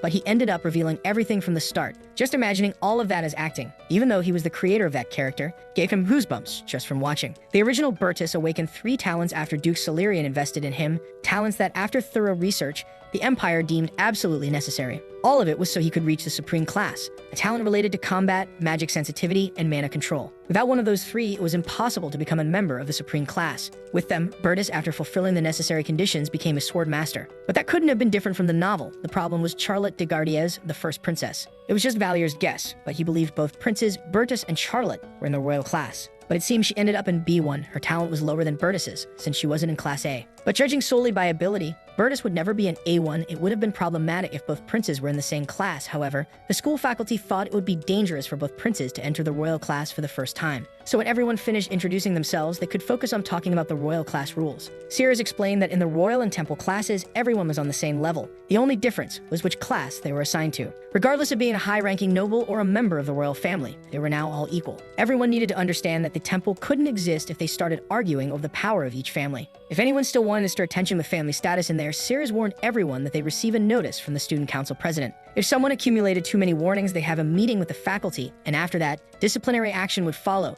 so they better start getting used to the idea of being expelled. Also, there was a new letter from the royal palace of Gardias. Normally that wouldn't be allowed, but Sears decided to read it just this once because it was special. Depending on how the letter was interpreted, it applied to everything inside or outside the temple, if Charlotte de Gardias or Bertus de Gardias were harmed in any way. Regardless of status, the other party would immediately be stripped of their right to the throne. That's why he, Emperor Nelia de Gardias, was declaring that this wasn't just about Bertus and Charlotte. Valier could tell that it extended to all their followers inside and outside the temple. In other words, it meant they had to treat everyone's life as if it were their own, and compete with everyone in good faith. It seemed that Bertus and Charlotte weren't going to fight each other, at least for now. With that, later on, Bertus kept using that fake smile to treat the other students like friends. Obviously, it would be troubling if he got a warning or anything like that, and Valier had to admit that Bastard was really good at what he did. The student Bertus was talking to was Eric de La Ferry, and Bertus commented that La Ferry was known for its grapes and wine. Eric was surprised that he knew about the La Ferry, but Valier knew it was just Bertus sweet-talking him to win him over. Then Bertus politely excused himself when he saw someone passing by. He walked up to a girl, asking to speak, and even Valier didn't understand what he was doing. Bertus told the girl not to think anything strange about him. He just wanted to introduce himself to everyone. He introduced himself and sincerely apologized. She should have been part of Class A1, but it seemed the temple administration was being a bit more cautious than usual. Valier realized the girl with black hair and black eyes that Bertus was talking to was someone he recognized. The girl was Ellen A2, and she replied that she didn't mind. She didn't really care about those things. In fact, she was the A1 of the royal class but had been demoted to A2 because of Bertus, and she had a secret. She was a genius with a revenge talent nearly good enough to be an A1. Her real name, or rather her last name to be precise, was Artorius, a hero who defeated the demon king by sacrificing himself. Ellen was actually the younger sister of Regan Artorius, but it didn't take long before Valier heard a voice loudly speaking. It was Ludwig, who arrived smiling at everyone and greeting them like a typical generic anime protagonist. And very quickly, everyone went silent, staring at him with that awkward atmosphere. This was the first event of the novel. Ludwig got a mark on his neck because he carelessly spoke to someone from Class A. Even so, Ludwig approached Valier to talk, happy to see a familiar face from before. While the two exchanged handshakes, Harriet was stunned watching that friendly scene in front of her. She grumbled that it was really annoying, but Ludwig smiled and walked over to greet her as well, only to be ignored as she slapped away the hand he offered. Harriet told him to leave because that was the dormitory for Class A, and he got nervous, realizing he wasn't allowed to be there. Harriet pressed him, saying she didn't know if he could or not, but she was sure that whenever a Class B student was around, it always caused trouble. But who came to his rescue was Bertus, who asked Harriet if she wasn't going a bit too far with that comment. Valier sighed. Harriet was in trouble now. Her talent was magic, and she was the daughter of Duke Sing-Awan. She needed to make a good impression on the prince, which was unfortunate. Starting an argument with him wasn't a good move. She backed off from the situation, and Bertus introduced himself to Ludwig, apologizing for it, saying there were a few sensitive people in that room. But he could feel free to use the beeper if he needed to say something. He could teach Ludwig how to use it if he didn't know. At that, Eric got emotional and praised the prince, saying he was super cool, making Valier sigh at the scene. Suddenly, the protagonist received an achievement for completing his first day at the temple, and he now had 100 points in hand. Valier was shocked that he got 100 points just for watching Ludwig get belittled by the snobs from Class A. But what surprised him even more was realizing he could actually get much more than that, up to 800 points. There was also a talent list. Swordsmanship, archery, and magic sensitivity would each cost 1,000 points, weapon mastery would cost 10,000, and magic 20,000. Valier felt like he was being mocked. He had a very small amount of points, way too little. And even the system told him to shut up and stop being greedy for wanting more, which made him sigh, realizing he could only accept it. Even so, he decided to check the subsections about supernatural abilities. Valier wanted to use magic, but there was nothing he could do now. However, supernatural abilities were extremely weak at the beginning of their manifestation. They were hard to control and required repetitive training. Valier decided to earn more achievement points before buying a supernatural skill. He could also decide which one to pick as things progressed. Although the royal class had its entrance ceremony separately, the procedure was quite simple. The head teacher introduced them to the classrooms of each professor, and they were taken to the private class buildings near the dormitories. Valier felt like there wasn't much to the entrance ceremony, which probably meant that even between the princess and the prince, nothing had changed. Suddenly, he heard the voice of the Class A teacher telling the students to stay focused on their studies. This man was Mr. Eppenhauser, the teacher of Class A's classroom. They would have classes in that room on Mondays and Thursdays. On Tuesdays, Wednesdays, and Fridays, they would have pre-registered classes, and Eppen told Bertus that he would be the temporary leader. Managing the class would be his role.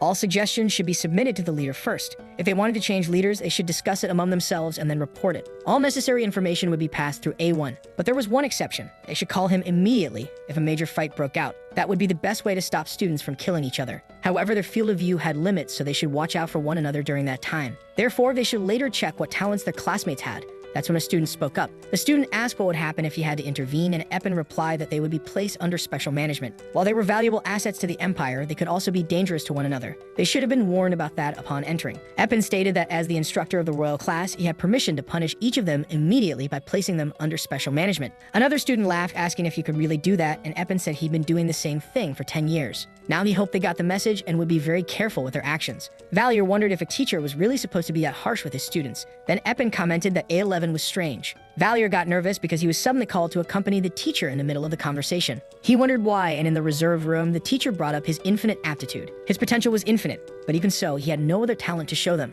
Eppen showed some student profiles. One was Grant's A3, who had a supernatural ability, and another was Cliffman A5, who had a combat talent. Grants would take classes in supernatural abilities and control, while Cliffman would attend classes related to combat in parallel. In other words, Valier's classmates had specific paths to follow, and the protagonist nodded in understanding. Eppen went on to say that Valier had aptitude in all fields but nothing particularly special. He probably didn't know what to study. Valier was surprised because it seemed like his teacher was actually helping him, and Eppen continued explaining that for some people, their talent and aptitude might align well, or they might be completely different from what that person wants. Eppen had seen many cases like that. Compared to them, the protagonist was the best and could do anything. Valier remembered what he'd read in his status window and replied that he'd like to learn supernatural abilities. The teacher hesitated and then said he knew Valier had many talents that were described vaguely to leave things open-ended. But he questioned whether supernatural abilities were actually involved, and Valier laughed. If he had infinite aptitude, then it should apply. The protagonist brought up supernatural abilities because they were cheap, but his teacher's reaction wasn't very good. Eppen said that if they were to follow the rules, people without supernatural abilities couldn't attend those classes. But for those in the royal class, it was a bit different. Still, you could be expelled if you failed to prove you had any aptitude in that field. Valier silently agreed, and so Eppen decided he would just give him one lesson, handing over his class schedule for the semester. He wouldn't accept anything beyond that. That caught Valier off guard because it was a massive list of things to do, but the teacher replied that this was normal. It was hard to manifest supernatural abilities through effort alone, so he should try out other interesting things as well. And Valier thanked his teacher for the help, later realizing he was actually a better person than expected. When he returned to the classroom, everyone was staring at the protagonist and he wondered why. Maybe it was something on his face. Then suddenly, one of the students started provoking Valier because it looked like he didn't have any talent. Valier admitted he didn't, and the student exclaimed, asking if the others thought that was right. This was the royal class after all. It didn't make any sense to place someone there with just one aptitude, especially in their room, which had one of the highest entry requirements. Still, the student mocked him, asking how he even managed to get into Class A when he should have gone to Class B. Faced with these accusations, he asked if it was because he greeted that guy from Class B and Valier's side, asking him to be quiet. The student got angry for being challenged, and the protagonist asked why he was talking to him like that.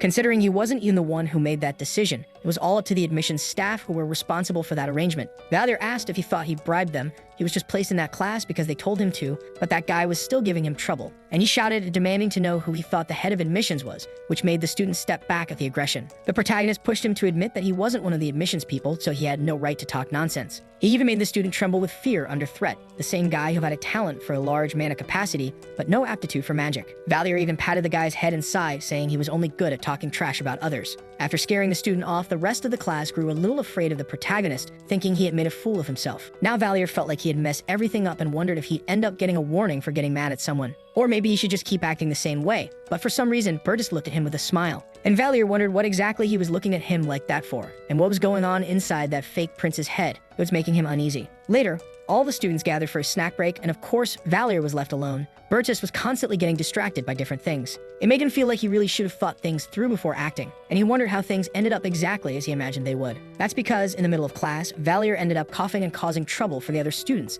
which led to his isolation and worsened the classroom atmosphere. Meanwhile, Bertus asked Harriet if she had a talent for magic, and she nodded, asking in return whether he had magic sensitivity and mana control. When the prince agreed, she smiled because it seemed like they were kind of alike, and suddenly another voice called out to Charlotte to try something else. When they turned, it was Ludwig offering food to the princess, even though she refused, saying she didn't like greasy things. Still, he'd insisted because she had to eat in order to recover quickly, and he kept complaining as he continued to offer food. Valier realized he was worrying too much. An introvert like him didn't need to be concerned with extroverts after all. The two would end up getting along just fine, so they had no reason to care about someone like Valier. Time passed, and the practical classes began where the students had to run, and their teachers shouted at them not to stop and to keep up the pace. The teacher said elementary school was over. If they wanted to complain about what they were doing, they should focus on packing and going home. Valier was getting sick of running 20 laps after eating, but the teacher showed no mercy. He said they needed to train their physical conditioning regardless of whether their talent was in combat, magic, or supernatural skills. If they couldn't meet the Empire's standards, they would fail. They must not forget that and should focus on training. Harriet felt like she was going to die from so much running. She was a sorceress and wondered what she was supposed to do now. The teacher ran past her, asking what it felt like to die, catching her off guard and startling her. He shouted that if this were a real battle, she'd already be dead, and Harriet screamed,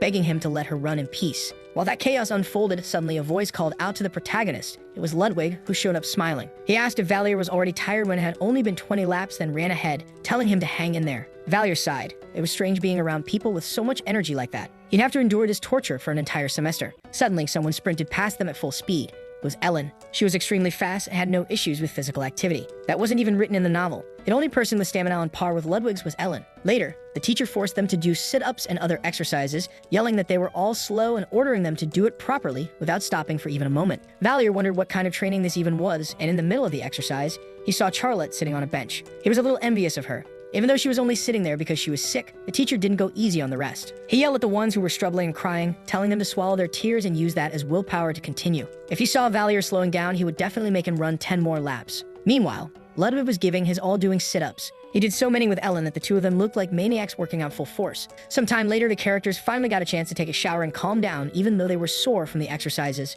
Even so, the students wondered why they had to take such classes together, though that wasn't even the real problem. They would go through that torture every Thursday. Even Valier was going crazy because of it. He'd end up sweating like an animal every Thursday, and another student came up to comment that he didn't seem very fit earlier. It was the same guy who had mocked the protagonist for not having any talent, and Valier asked since when he cared about that. The boy said that looking at Valier, he didn't seem like someone good at fighting, and asked if he really thought he could just stand out in class by himself. Valier got irritated. After all, that guy was the one who started it. The student got angry and shoved the protagonist. He questioned how someone like Valier dared to talk back to him, and the mood in the area grew tense again. Valier sighed, saying that was enough, but the student still wasn't done and told him to try talking crap again if he dared. It made no sense that someone like him without talent was occupying a spot in Class A. Suddenly, Valier grabbed him by the neck and prepared to punch him in the face, and the students shouted because a fight had broken out. Ludwig and Bertus held the protagonist back because they weren't supposed to fight, but Valier still told that guy to repeat what he said if he wanted another beating. Another student pulled the one who provoked him by the collar, and the commotion continued as they tried to call a teacher. Later, both of them were standing under the gaze of Eppin, who commented on how they had already fought on the very first day of class.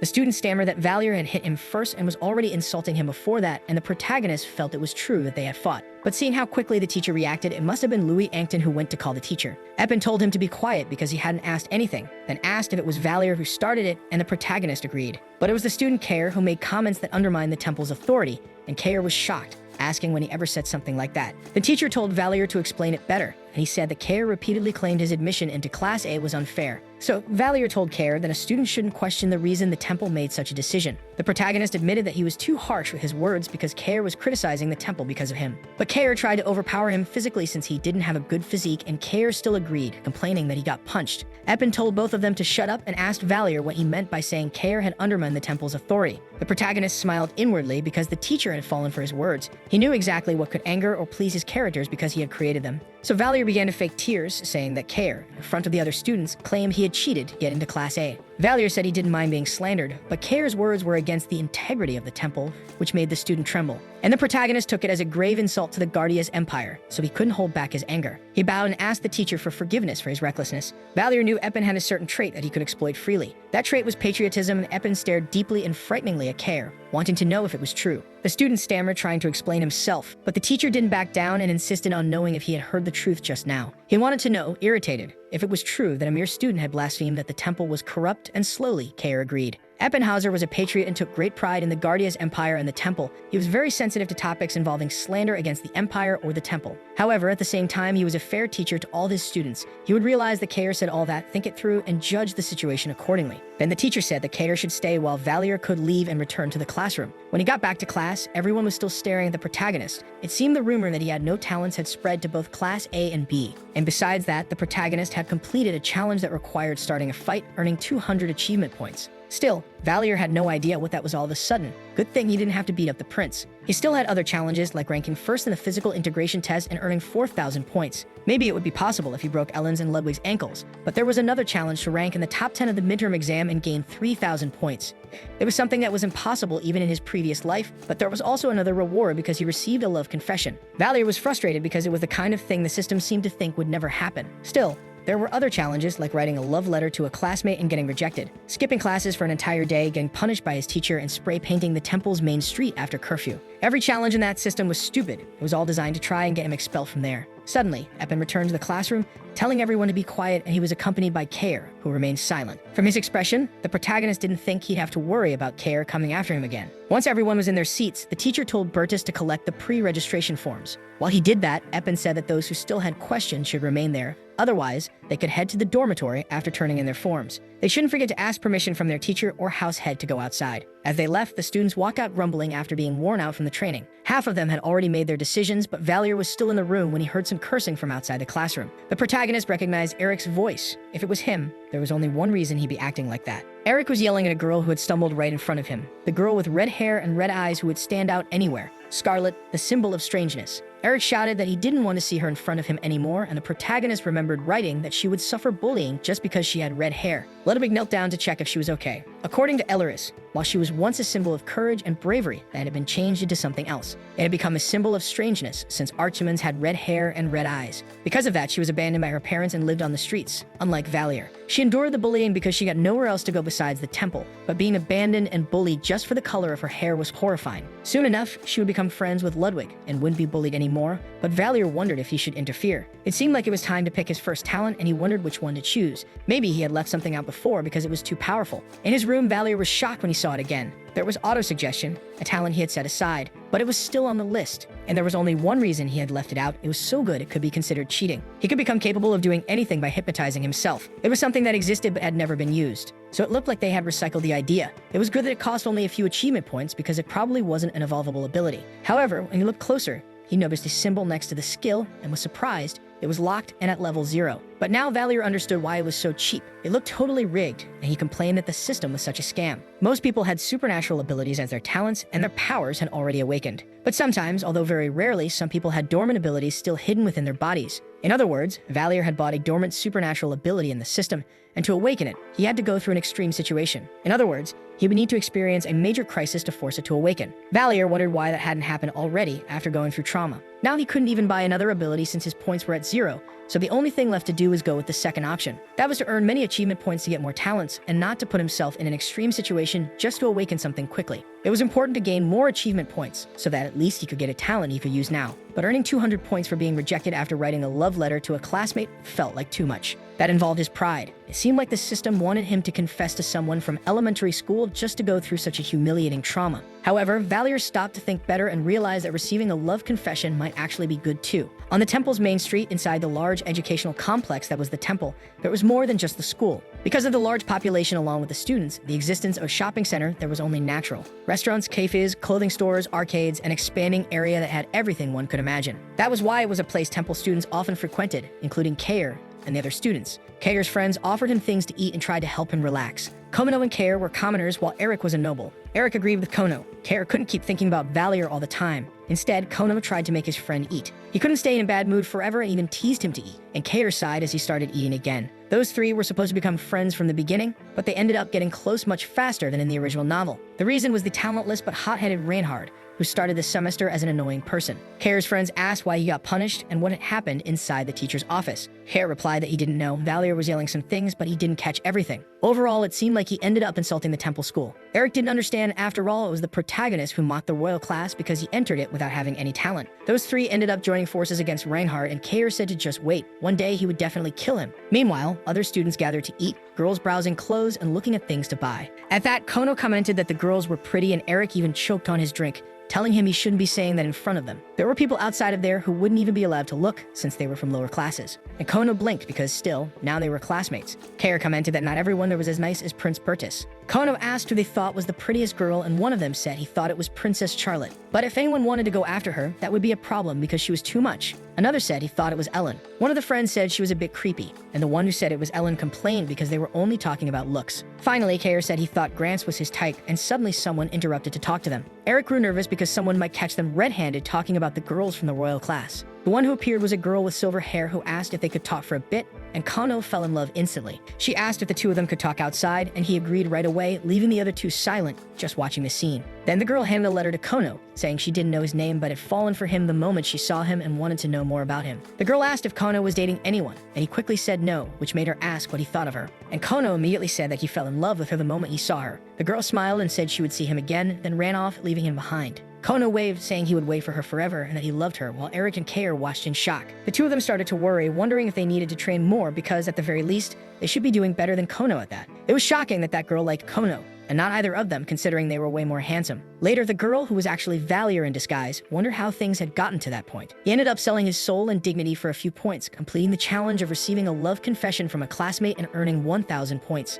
But at least he completed it quickly. There was no rule saying he had to receive the love confession while being Reinhard. So he took advantage of that. But suddenly, the system changed all the details of the challenges just so Valier would complain that they were being petty. The list updated, saying that all challenges had to be completed while being Reinhard, and everything now involved only that identity. He also received a challenge saying he had to go on a date with Kono Lin as a beautiful girl, and the system even added laughter at the end. Valier felt they were trying to make him die of embarrassment and sell his pride this time, but he wondered if it was really okay to deceive the heart of an innocent boy. Kono was stupid like that, but deep down he wasn't a bad guy. but now wasn't the time to be thinking about that. He could buy a talent if he earned another 1,000 points. The current challenges could come with serious punishment. Maybe skipping class for an entire day. So a challenge that was just embarrassing but wouldn't get him punished seemed the most reasonable. He had already sold his soul once, so doing it twice wouldn't be anything new, and writing a love letter to a classmate just to be rejected shouldn't be so bad. The protagonist felt like an idiot, still wondering whether he should deliver that letter or give up on the idea. To begin with, he had sold his soul for points, and now he was having to crush his dignity for more points. But he needed to gather his 1,000 points quickly so he could buy his next talent. He had chosen the person carefully, so he could endure a bit of humiliation. There wouldn't be any rumors if he got rejected because he was sure that person couldn't care less afterward. The person he chose was Ellen Artorias,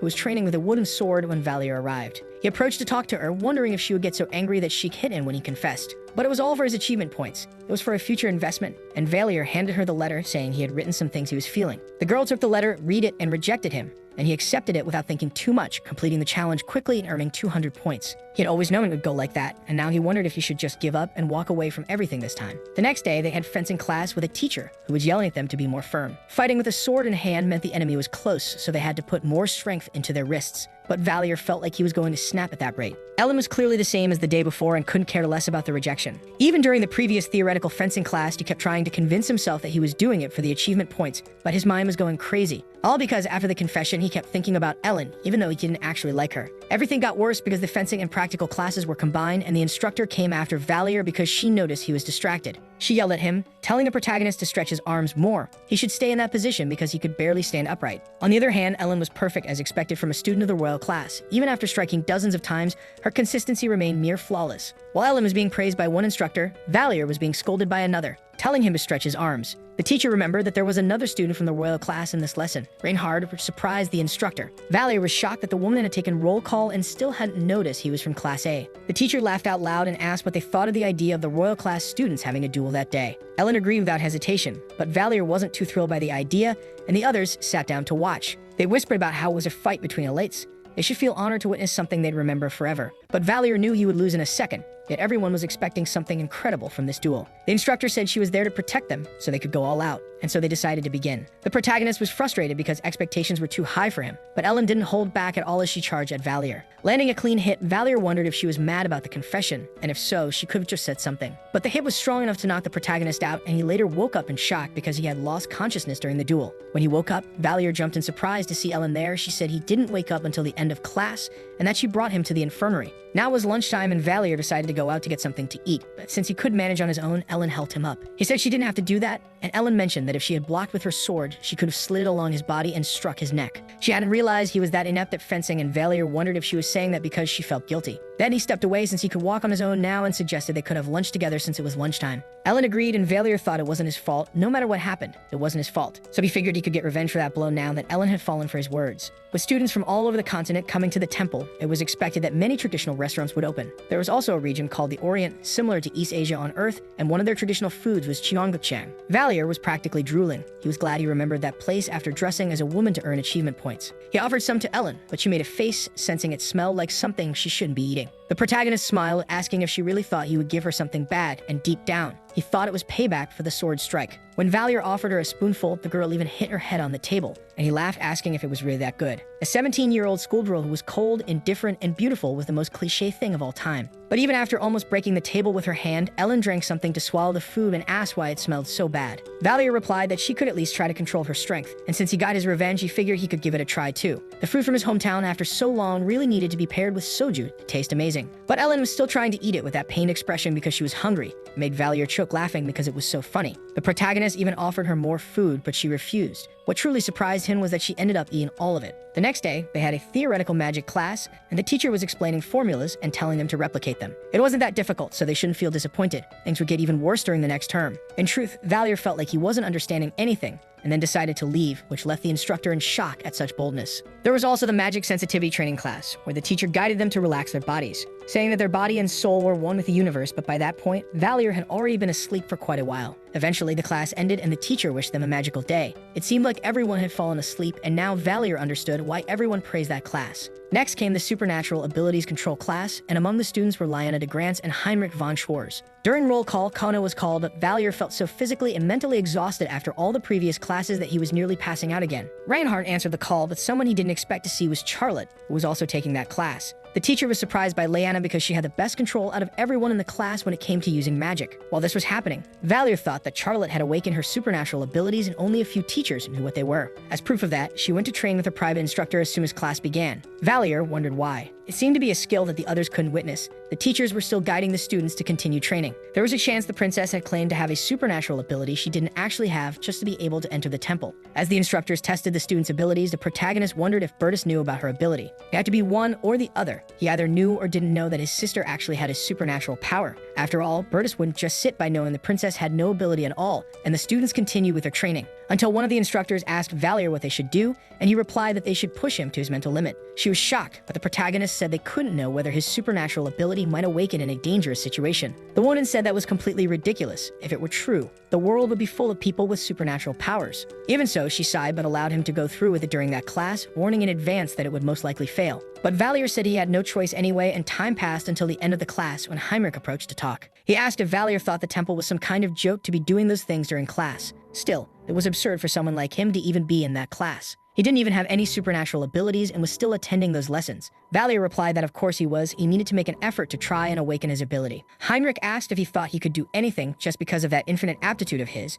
and the protagonist said it was because he wanted to find out what he could really do. But he shouldn't come to supernatural ability classes anymore, or else Heinrich would roast him alive. The protagonist laughed at that threat. It seemed like Heinrich didn't even know how to cook a potato and yet was making those threats. Valier asked what ability he had to act like that toward him. He should know that just about anyone was better than him. Heinrich lunged at the protagonist after picking a fight, a person like him insulting a member of the royal family. However, Valier laughed because he couldn't use his status inside the temple. He might have forgotten the rules. He could report him to the student council if he didn't apologize for acting like that. Around them, the other students were shocked by Valier's boldness. He began counting to 3 to make Heinrich apologize, but Heinrich became furious enough to start preparing an attack against the protagonist. Even so, Valier simply slapped him on the forehead, which surprised Heinrich because he dared to hit him. The protagonist replied that it was self-defense. Obviously, Heinrich had intended to attack with fire magic before. But before Heinrich could do anything, Valier slapped him again, asking if he really thought he was going to let him act like that. He was going to keep slapping that face after being threatened with supernatural powers. He'd even keep his secret that Heinrich tried to attack him. Heinrich was still furious because Valier kept mocking him and even tripped and fell to the ground when the protagonist made him stumble. Valier pressed his foot down on Heinrich's head, asking who said he thought he could just go around avoiding consequences in the first place. He only wanted to enjoy his classes in peace, but they kept trying to provoke someone who was minding his own business.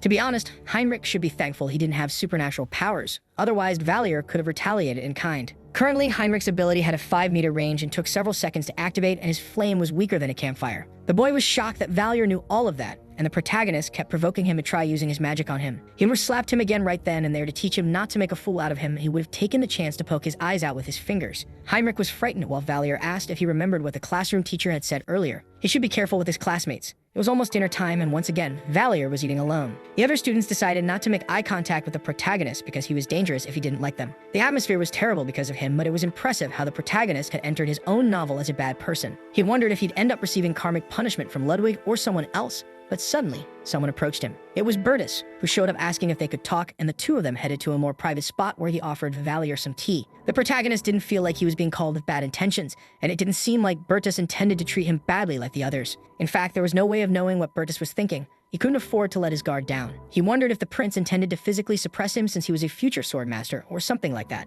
But Bertus's smile fooled everyone. It didn't seem malicious at all. Bertus smiled and said he brought him there because everyone wanted him to do something about Valier. And since Bertus was the class representative, he decided to step in. Valier asked what he had done to deserve this. The prince said they were all afraid of him. Bertus could understand Valier's side. There was no doubt that Kair also bore some blame for what he said. From what he had heard, the protagonist didn't punch him because he was insulted personally, but because he had insulted the temple. As a temple student, Bertus had to see everyone there as equals, but it was also true that he couldn't do anything but side with the temple. He was a patriot too. Valier wondered where this was going. The prince was acting a bit strange, and then he smiled and said he actually liked Valier. That only made Valier feel things were getting even weirder. This was certainly scarier than a death threat. He wondered if the patriot talk had really had that much of an impact on Bertus, until he commented that Valier had gone a bit too far. Of course, he hadn't done anything to any royal family members or anything like that. There was no way he could mess with a member of the Schwartz royal family without help. That's why some people were thinking right now that maybe Valier didn't even want attention. Or maybe he couldn't use his family name and was hiding his past. For whatever reason, all of this could still belong to him. He asked how many people had enough power not to fear the Schwartz family and Valier's side of the question. And the prince continued, saying that everyone thought Valier was secretly a member of the royal family. Even Heinrich believed that might be true, and the protagonist thought those kids sure had wild imaginations. Then Bertus questioned the protagonist. wanting to know who was supporting him behind the scenes.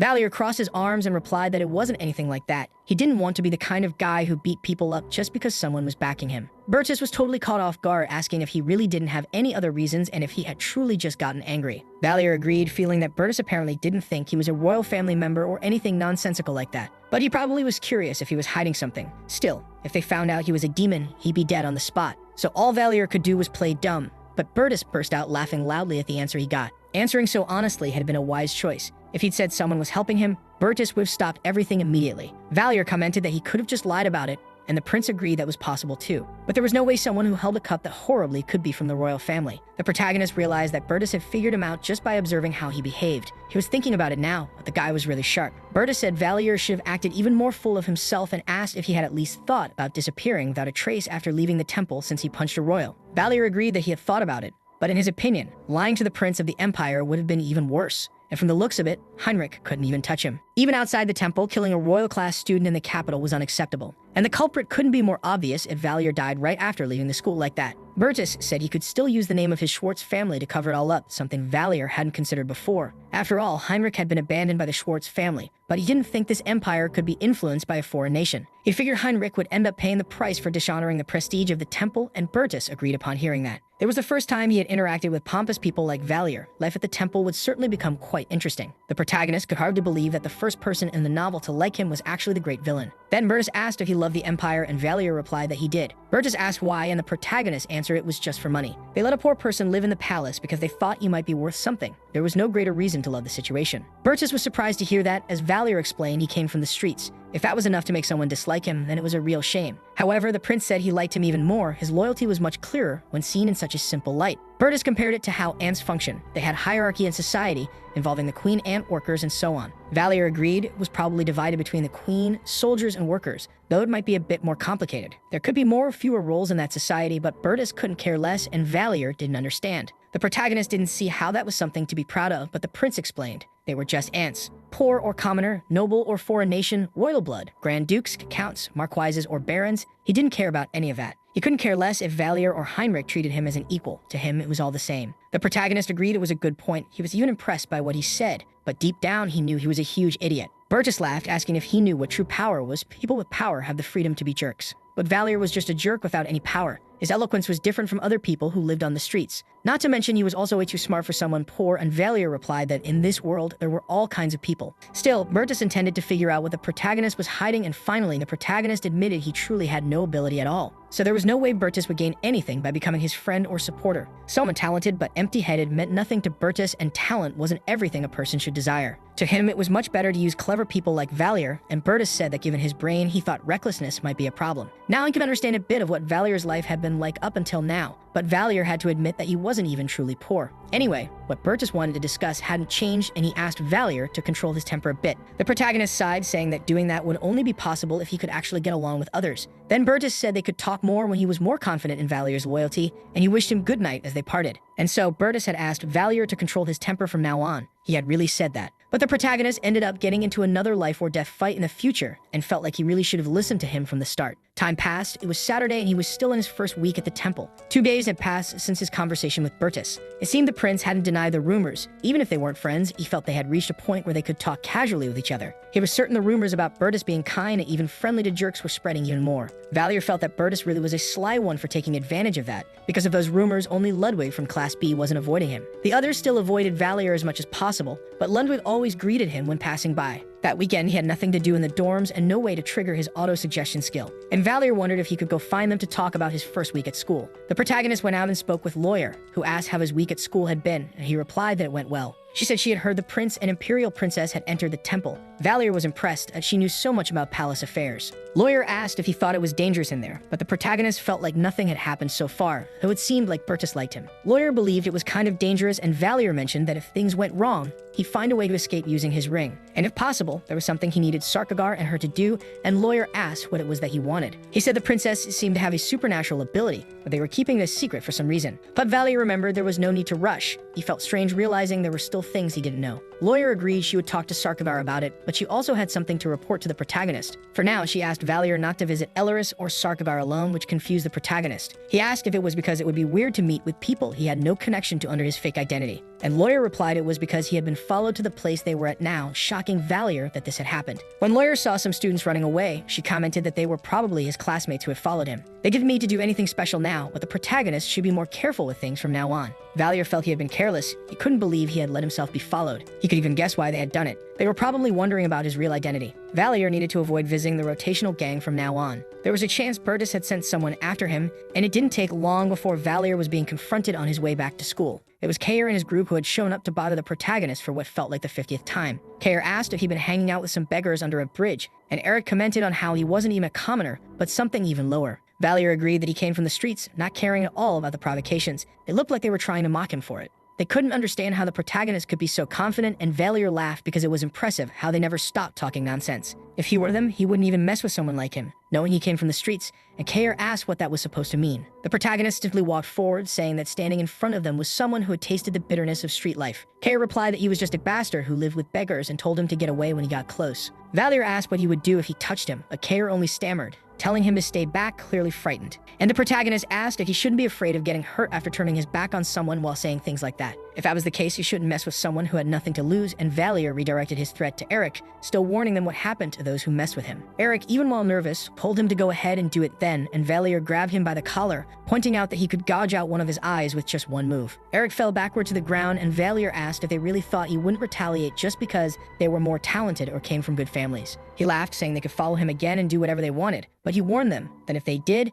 they'd end up wearing an eye patch as a result. Leaving them behind after the threat, Valier said that if they had that much energy on the weekend, they should go play something. Kids should play like kids, and he smiled, telling them to enjoy the rest of the weekend while they still had both eyes. The protagonist simply returned to his room, leaving them behind, sighing and wondering if it had been Eric and Kayer who had followed him earlier. Because of that, the rumors that he was a beggar and a psychopath would spread even faster, like wildfire. Burtis had asked Valier to hold back, but it would honestly be better if those guys just avoided him entirely. It was more important to find a way to unlock auto-suggestion. He didn't even know how to do that. Suddenly, someone knocked on his door, and the protagonist got irritated, wondering if they were mad and wanted to fight again. He swung the door open, asking who wanted to be the first to lose an eye, until he realized it was Ellen standing there. She ignored his words and said they wanted him to go to the gym, and Valier asked who was calling for him. Ellen said she didn't know, but figured it was probably an upperclassman, and soon they headed to the gym, where several others were already gathered. At the scene, a girl noticed that Valier was the last one standing, asking why he was still on his feet, and ordered him to get down. Ellen went to the ground as the girl commanded, but Valier kept standing still, and the girl laughed because it seemed like that classmate of theirs was a bit deaf. Harriet asked what Valier was doing still not on the ground, and the girl shouted for him to do exactly what his senior was telling him to do. But the protagonist stared at her and questioned what was so special about her being a senior and bossing him around like that. He remarked that if he gave her a good slap, she might go flying all the way to the demon continent if it came to that. The girl started trembling with anger, asking if he even knew who she was, and Valier asked her the same thing in return. He had no idea who she was, and if she didn't want to get flicked in the face, she better leave now. The girl shrank back from the threats, but Valier just told her to go to bed and stop bothering them already. Then she shouted that he better prepare himself because she'd get back at him, running away while crying. Valier then asked the others still on the ground why they were still lying there. He wanted to understand what just happened out of nowhere, and Kayer explained, which made Valier realize it was supposed to be a kind of hazing they did to all of Class A. To prevent the freshmen from abusing their authority at the temple, someone from an upper year of Class A would show up to put them in their place. He wondered if it was a way to warn them not to lose to Class B. Class A's determination to never be outdone by Class B created that pressure from the seniors. That must be why they did it every year, while the seniors and freshmen from Class B were probably having a meal together right about now. They probably didn't even care about this whole class rivalry, and as the other students were leaving, Harriet told Valier to wait. She wanted to know if he planned to take the blame in case what he did ended up causing problems for them. Valier asked what exactly he was supposed to be responsible for. He didn't even do anything wrong, and Harriet replied that the seniors wouldn't be happy this happened. The protagonist still didn't understand how that changed anything. After all, they could just report it to the teachers if threats started being made. But the students were all nervous when they should be acting like they were the top of the school most of the time. Valier didn't get how a beggar like him could have more pride than them, and Harriet shouted at him. She said it was all his fault. They did everything that was asked of them, so it wasn't on her, and if this ruined her life, she swore she'd ruin his. And Valier stared at her coldly, asking if she just blurted out whatever came to mind, wanting to know what made her think she was right. Did she think it mattered whether she was from a rich or poor family, or whether someone was a man or woman? At the temple, everyone was judged by their talent. She was wrong. But she wanted to act like a big shot. He'd make sure to leave a good mark on her face for thinking she could behave that way. Harry grew nervous, and Valier laughed because all he did was threaten her, and that idiot already came at him full of fear to make a scene. All this from someone who was threatening just moments ago, leaving Harriet embarrassed because she got called an idiot. She started screaming at him for calling her that, but suddenly the doors opened and several people appeared at the entrance. It was the girl from before, now accompanied by a bunch of others, with one guy cracking his knuckles and asking who had hurt her. The girl pointed at Valier and he wondered if she thought she was some kind of little sister bringing her big brother to solve her problems. The guy asked for the protagonist's name and he introduced himself as Reinhard, saying he didn't know what kind of noble he was, but it seemed like he didn't understand how things worked around there. Valier said he wasn't a noble, mocking the man, while those around them started laughing. The guy kept pressing, asking if he was royalty, and Valier again denied it because he was nothing like that. The protagonist bluntly said he was a beggar and came from the streets, not a noble or royalty, and he was pretty proud to say that. The student asked if he thought he was really that great to go showing off in front of everyone like that. Valier laughed again, asking if it really mattered that much what someone was to be able to do something. Even beggars could have pride. The man then threw a punch at Valier, who managed to block it, but still felt the man was quite strong. The protagonist coughed as the man said that if that was the case, he would beat him so badly he'd never forget the lesson from that day. He continued punching Valier over and over, saying that if he was truly from the royal class, he had to follow its traditions. Back in his day, he would have been dead by now, but he was being merciful by only beating Valier because of it. The protagonist spat blood but tried to fight back, and the man dodged, grabbing Valier by the hair when he realized he was striking back. The protagonist began to be beaten in front of everyone else, but Valier took advantage of having fallen to strike a more painful spot. The man screamed in pain, telling him to let go because he had been nice so far, but Valier laughed, saying he better keep his voice down unless he wanted to become a eunuch. Valier even thought that for a guy still in high school, he was decently sized from what he was grabbing. Then the other seniors ran over yelling at Valier to stop, but he shouted back at them to stay where they were. He said he could crush his balls right there if they kept approaching and swore he'd take away what made the guy a man. Valier kept threatening and squeezing to the point the guy kept screaming and telling the others to leave. Valier laughed as he continued, and Harriet just muttered that this guy really was a psychopath. After squeezing so much, the man started begging for his life, but Valier smiled and shook his head, saying he had no intention of letting go. When the man finally collapsed to the ground, Valier released him, deciding it was enough, and said they could beat him as much as they wanted. But next time he caught them, they could say goodbye to their next generation. He really would tie them up for good.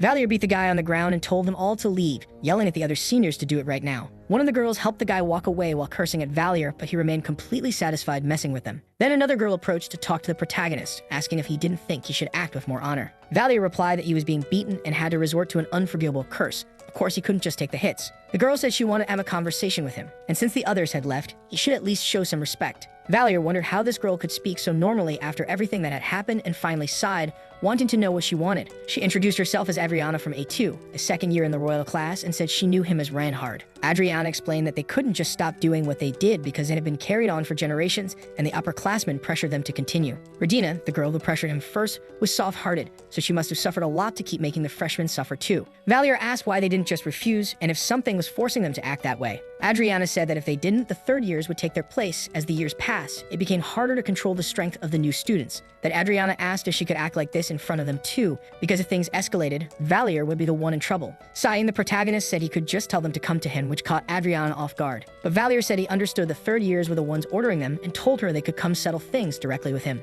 Not that day or the next, but they could come see him on Monday night to be exact. Those third years were exactly the kind of people Valier wanted to see if they could order Bertus de Gardez to do push-ups too, if they thought they were so impressive. Later, Bertus found out the protagonist had used his name to get out of trouble inside. He couldn't understand how Valier could feel so proud about selling someone else's name like that. Bertus knew the royal classes had their traditions and wondered why they hadn't shown up earlier. It seemed they were being cautious around him. He asked what Valier planned to do if they actually did show up on Monday. Instead of forcing them, they'd end up forcing Valier to do what they said. The protagonist agreed it was very likely they wouldn't come at all, but it would be funny if they actually did. Bertus asked why he thought that way, and the protagonist said it would be hilarious if they tried to beat up the Imperial Prince. Even so, the one who asked for this would probably be the one to go the most insane, but Bertus understood Valier's game. Still, he was guilty because he had used the name of the Imperial Prince. After all, he introduced him as the prince and not as his classmate. Valier asked if that's really how it worked, worried that Bertus might be angry, and that he might need to use the ring and run to avoid trouble. The prince replied that normally a reasonable punishment for that would be to execute 3 entire generations of his family. But Bertus didn't want to do that. Valier used him once, so it was only fair they used him in return. And he knew Valier had been having some lessons with his sister Charlotte,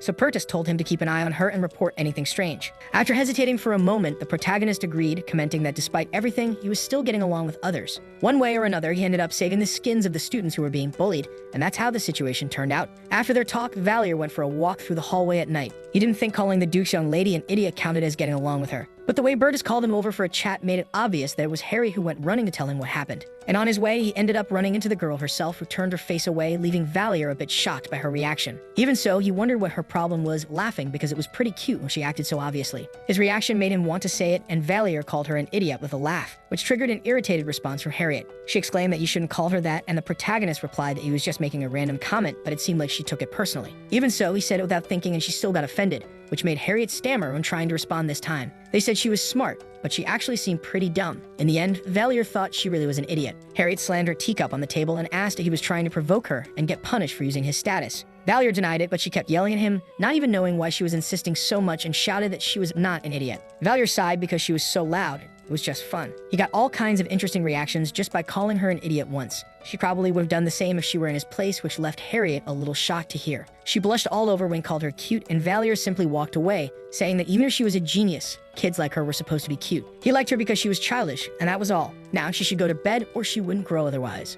Harriet just stood frozen in the hallway while he returned to his room, not understanding what he was even talking about. Then time passed until Monday arrived, and during assembly, Valier ended up being approached by some students who tossed a pair of gloves onto his desk. One of them said he had disrespected the reputation of the heir to the Gardis family, Art de Gardis, and so the second-year student was challenging him to a duel. He wanted to restore his honor and explained that the protagonist could choose the time and place for it. An observer would be there to witness their battle, and Valier replied that he understood. He had tried to beat up his junior and ended up in trouble. Now he was exploding with shame and wanted a fair duel. The jab made the others laugh, but Redina jumped in to defend the other guy, calling Valier a pervert for having cheated. Even so, Valier replied that they hadn't been too gentle when that guy completely ignored the weight class and tried to turn him into a pile of meat. The student said that if Valier intended to reject the duel and accept disgrace, then so be it. He would be admitting he was the kind of man who only knew how to use cheap tricks. The two stared each other down for a long while until the protagonist decided to accept, surprising Redina and pleasing the other student. He had no intention of falling for the same trick twice, and he wouldn't go easy on him just because Valier was weaker. He would make sure Valier's body remembered what it meant to challenge the authority of a senior, until later that day when the protagonist was stopped in the hallway by Redina. She wanted to talk to him even though Valier just wanted to see his teacher before the next class started. But Redina got nervous because now was no time to relax. He seemed to be going crazy, acting like that. After all, the person he challenged was Art from A3, a second-year student, but Valier didn't seem to care and looked like he had a death wish. The protagonist replies that Art wouldn't kill him, but Redina insists because he himself said he had no skills or talents, yet he was still acting that way. So it was better to just go and apologize to him. Art said he'd forgive him if he went to say sorry for what happened. Valier turns around to leave, saying that life was just like that. People reap what they sow. He ignores her and goes down the stairs. Valier didn't accept the obviously unfair duel because he went mad. He accepted it because he needed a psychologically distressing situation. Also that he could unlock self-suggestion, the only talent he had. Now he was nervous, but he couldn't leave that skill locked and just sitting in his profile. That's when the system displayed a new event involving a duel with Art de Gardis. He had challenged him to destroy his honor. There was a small chance of victory. The objective was to proceed with the duel, receiving 600 points if he won, and only 200 if he lost. Valier realized the system was acting like his defeat was a given. This event would reward him either way. Even though there was a small chance of winning, avoiding the duel wasn't an option in itself, but at least he would be rewarded. Still, he wondered why he was being rewarded for this. Even though he had planned it, it was kind of sad. The duel would take place in 2 weeks and had been scheduled to happen in the training room of the first-year dormitory. They had been informed beforehand that Eppen would be observing the duel,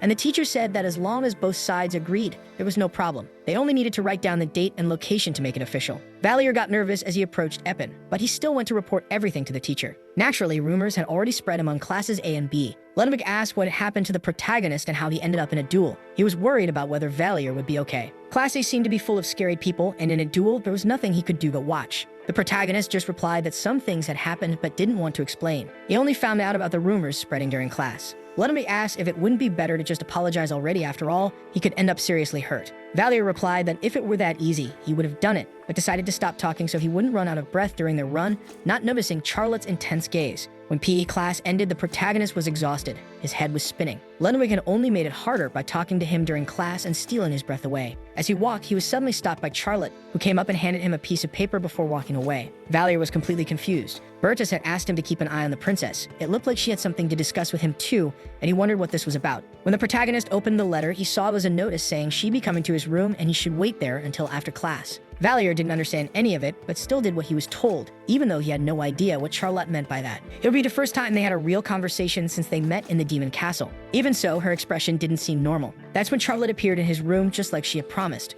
Valier asked how she could just hand him a letter like that and leave, but she told him to shut up because she knew who he really was. The protagonist gave a nervous smile and asked what she was talking about, but Charlotte sighed, saying that normally she wouldn't want to ally herself with people like him. When she heard he was a beggar, she observed him a bit, found out where he was from, what kind of people he was connected to, which organization he belonged to, and who supported them. Valier realized she was talking about the Rotary Gang. Charlotte didn't discover that he was a demon, but something else. The Rotary Gang received support from the Thieves Guild. Finding out so much with such a small piece of evidence was worthy of a princess. It seemed like nothing escaped her eyes, and she said he shouldn't even think of making up excuses for that gang of vermin. If he did, she could send her guards to the city and start a cleanup operation. Valier sighed and asked what she wanted with all this. She replied that she only wanted one thing and showed a picture of the protagonist's former identity, saying she wanted him to find that person. If he was alive, he should be found. If he was dead, she wanted to know where his body was and how he died. Valier was surprised, but Charlotte was still staring at him with that terrifying look, telling him to report the progress of his investigation regularly. That would be his top priority, and he shouldn't even think about handing him over to Bertus. Otherwise, she'd get rid of him and his entire organization. Later, in his own room, Valier sighed.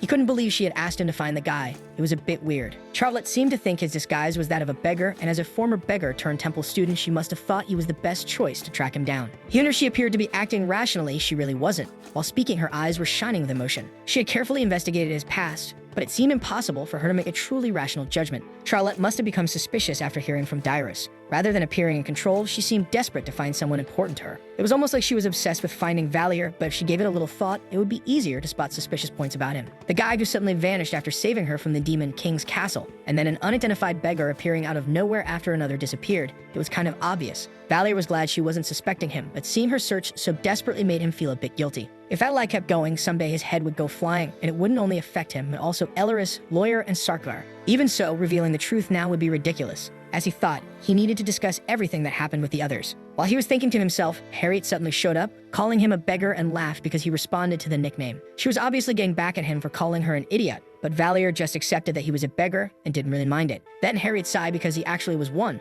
commenting that she'd heard about the duel and that Art was a scary person who would probably beat him up. Valier replied that that was all it was. It wasn't like he was going to die. Harriet asked if he wasn't afraid, and he seriously answered that he was, which made her question why he agreed to the duel if he was still scared of the whole thing. And he replied that Art could still end up making a mistake, which made Harriet say he really was crazy and that she'd just be watching him get beaten up. The girl walked away and Valier reflected on it, but ignoring Charlotte. What really mattered now was the duel in 2 weeks. At this rate, he'd be beaten to death before awakening his supernatural power, so he had to get stronger if he wanted to deal with the gate incident in the future. Starting from that day, he began practicing his swordsmanship in the training room. The ones who trained there every day were A5 Cliffman and Ellen. Those two probably hadn't even spoken to each other before. Valier didn't think those introverts would get in his way. If he were writing a novel, he could just say things like he trained all day or felt like he was improving. But since he was experiencing it for real, he had to practice and study swordsmanship, not just swing his sword around randomly. To start, he decided to recall what he had learned during the previous week's swordsmanship class, like he was replaying the memory in his head. Even when he swung his sword, he just ended up falling over because he was terrible at it, and his classmates didn't even pay attention to him. He still had a long way to go in his training, and Valier kept using his sword all day until nightfall, when everyone else had already left. He dropped his sword and noticed his hands were full of blisters, wondering how Ellen and Cliffman could swing their swords all day without issue. There was no point in being jealous of them. He just had to get used to it. He couldn't rely on crazy acting forever. Now that he thought about it, the third years hadn't shown up that day. Even if they didn't want to touch the prince, they forced the second years to act on it. But just as he was complaining about it, Adriana appeared in the training room, making him sigh while still sitting on the floor. Adriana walked up and said Redina had asked her to help him, and Valier asked what that girl had said. Redina had cried, begging Adriana, saying that if this continued, he'd get beaten to death, and she wanted her to help him. After hearing that, Valier realized that Redina was a good kid. He ended up thinking he was too harsh with her, which made him feel bad. Adriana could tell he already had something in mind just from his expression, and she knew that he couldn't possibly defeat Art with just 2 weeks of training. He would end up losing terribly to his opponent and suggests apologizing to put an end to this meaningless fight. Art wasn't as bad a guy as he seemed. Valier replied that he didn't think he was bad or anything like that. He just needed to be beaten up. That's how it had to be, which left Adriana a bit shocked and confused. Then she bent down to pick up a wooden sword and showed him a few moves, which left Valier puzzled as to why she was suddenly demonstrating them. But she handed the sword back to him so he could try the same moves now. Adriana was going to help him with this. Valier asked if she really wanted him to try it, and he picked up the wooden sword. It wasn't something completely impossible to do. But the movement actually made him fall, and Adriana asked if he was trying to make fun of her or something, and Valier kind of wished that were the case. Then she held him by the wrists to help him up, knowing he must be exhausted, but said there was no point in doing that. It would just hurt his wrists with such movements. Valier asked her to stop saying those things. It only hurt his pride, which wasn't much to begin with. However, when she touched his wrists, they started to glow, and he was shocked when Adriana revealed that she was a paladin in training. Divine magic could restore muscles, pain, and fatigue, and she asked him how he was feeling. Valier admitted he definitely felt better. The girl asked him to try again. She was sure he could do better than before now. So Valier tried again, continuing to train with a wooden sword, but Adriana noted that even his basic skill was awful. She said she would wait for him in the dormitory hallway the next morning to help with his physical training. The next day, Valier was exhausted. He ended up getting tired because he woke up much earlier than usual. Adriana showed up to greet him. They would start the day with a bit of running and then warm up. Valier asked if it wasn't disadvantageous for her classmates that she was helping him like this, and she laughed, saying it might be. At the very least, she needed to help him develop a decent physique and some combat skills to begin with. After all, Ard never listened when she told him he shouldn't act tough with the freshmen just because of his huge pride. Instead, she warned that Valier should be more worried about himself. She couldn't even call him weak, because that would be a compliment. Valier complained because the truth hurt, and Adriana smiled, not knowing what he was talking about.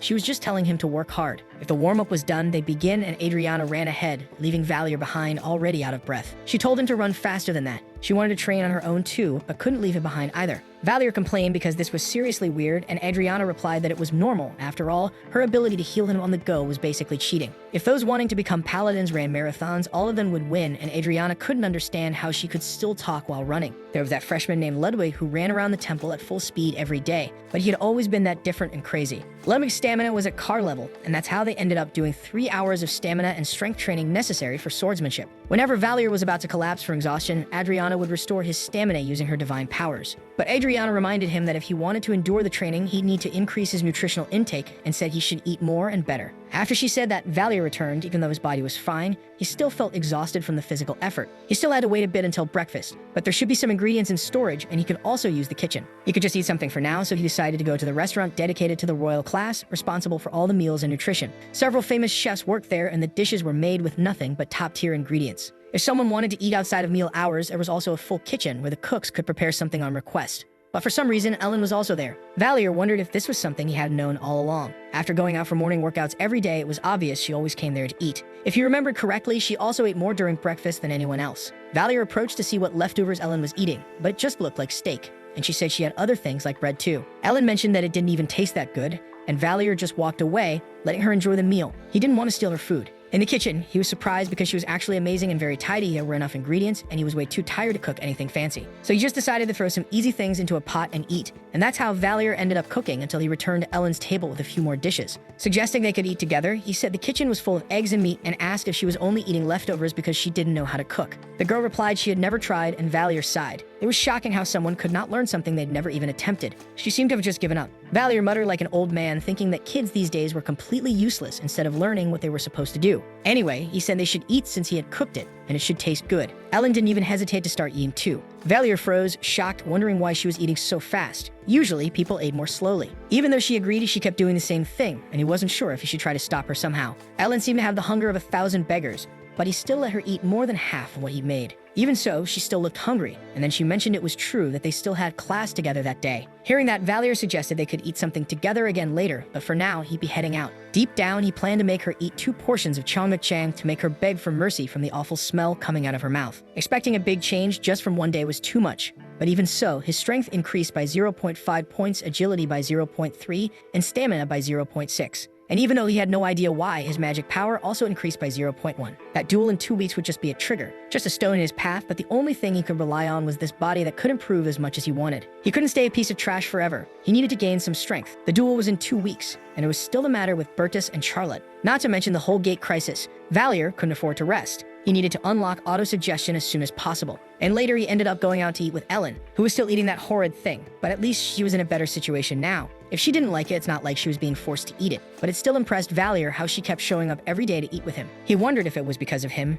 Maybe it was some hidden setting that she liked free food. But when he thought about it, this girl ate way too much. Valier commented that she had eaten more than half of the food he made that morning, and asked if she didn't think a beggar offering her food made her look even worse than a beggar or something like that. Then Ellen mentioned that next time it would be her turn. Valier couldn't believe how easily he'd gotten her to eat with him again. He figured maybe he was actually kind of likable, and with that, he said goodbye to Ellen after their meal. The portal crisis, a disaster caused by a development that stemmed from his own incompetence. The protagonist hadn't exaggerated everything just to defeat his senior. He did it to survive the portal crisis, an event where countless people die. He was constantly out of breath and felt so miserable that he realized how complacent and weak he had been many times. The more he felt like that, the harder he tried to get up and swing his sword one more time. He had no right to regret his past actions or give in to such weak feelings. Right now, he was just a hot-headed guy, but he could be sure that everyone saw him as completely insane. When he met Ellen again, he was shocked because she was there and with an absurd amount of food. Valier needed to eat something too, so he decided to check what was available so he could eat as well. But to his surprise, the food hadn't been restocked that time. Still, he wondered what exactly Ellen was eating. He walked over to ask, wanting to know if it was raw sausages from the pantry, and she replied that sausages could be eaten as they were. Valier disagreed.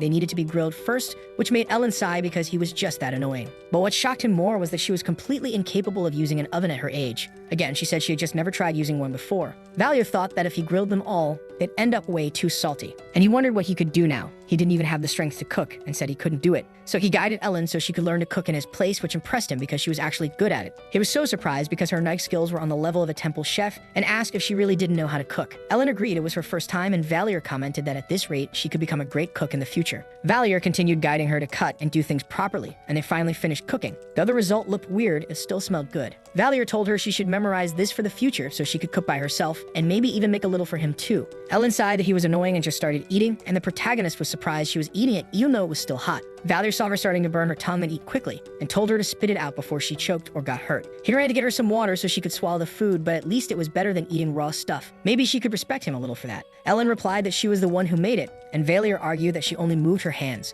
and the two of them had a small argument about the kitchen. Valier wondered why she was picking a fight like that, but in the end, Ellen replied that the two of them actually cooked together. That made him a little moved, and he looked away after hearing that. Then Valier left to go back to his room. She reminded him just how insignificant he was. He was getting tired after that exercise routine. When he got back, he noticed there was a maid in his room, and it was strange. After all, it was pretty late. He wondered if Bertus or Charlotte had sent her to investigate, and he got nervous as the woman approached him. However, she just walked right past him, greeting Valier as the prince, and he got nervous when he realized who she was. In fact, the maid was Sarkar in disguise, and he asked how he got into his room like that. Sarkar replied that it wasn't that difficult. He was going to start visiting him personally from that day on. First of all, Sarkar wanted to report about Princess Charlotte's supernatural powers. He might be able to find something if he took more risks. But he came there because he wanted to report what he found so far. Charlotte's supernatural ability was treated as controversial even by the imperial family. In particular, the forces behind the princess doubted her power, saying it was kept secret because it was fake. Valier understood that this probably meant even Charlotte didn't know the origin of her supernatural power. That led them to two people, besides the Emperor, who might know something about it, the professor from Class B, Mustang, and the teacher in charge of her supernatural powers class.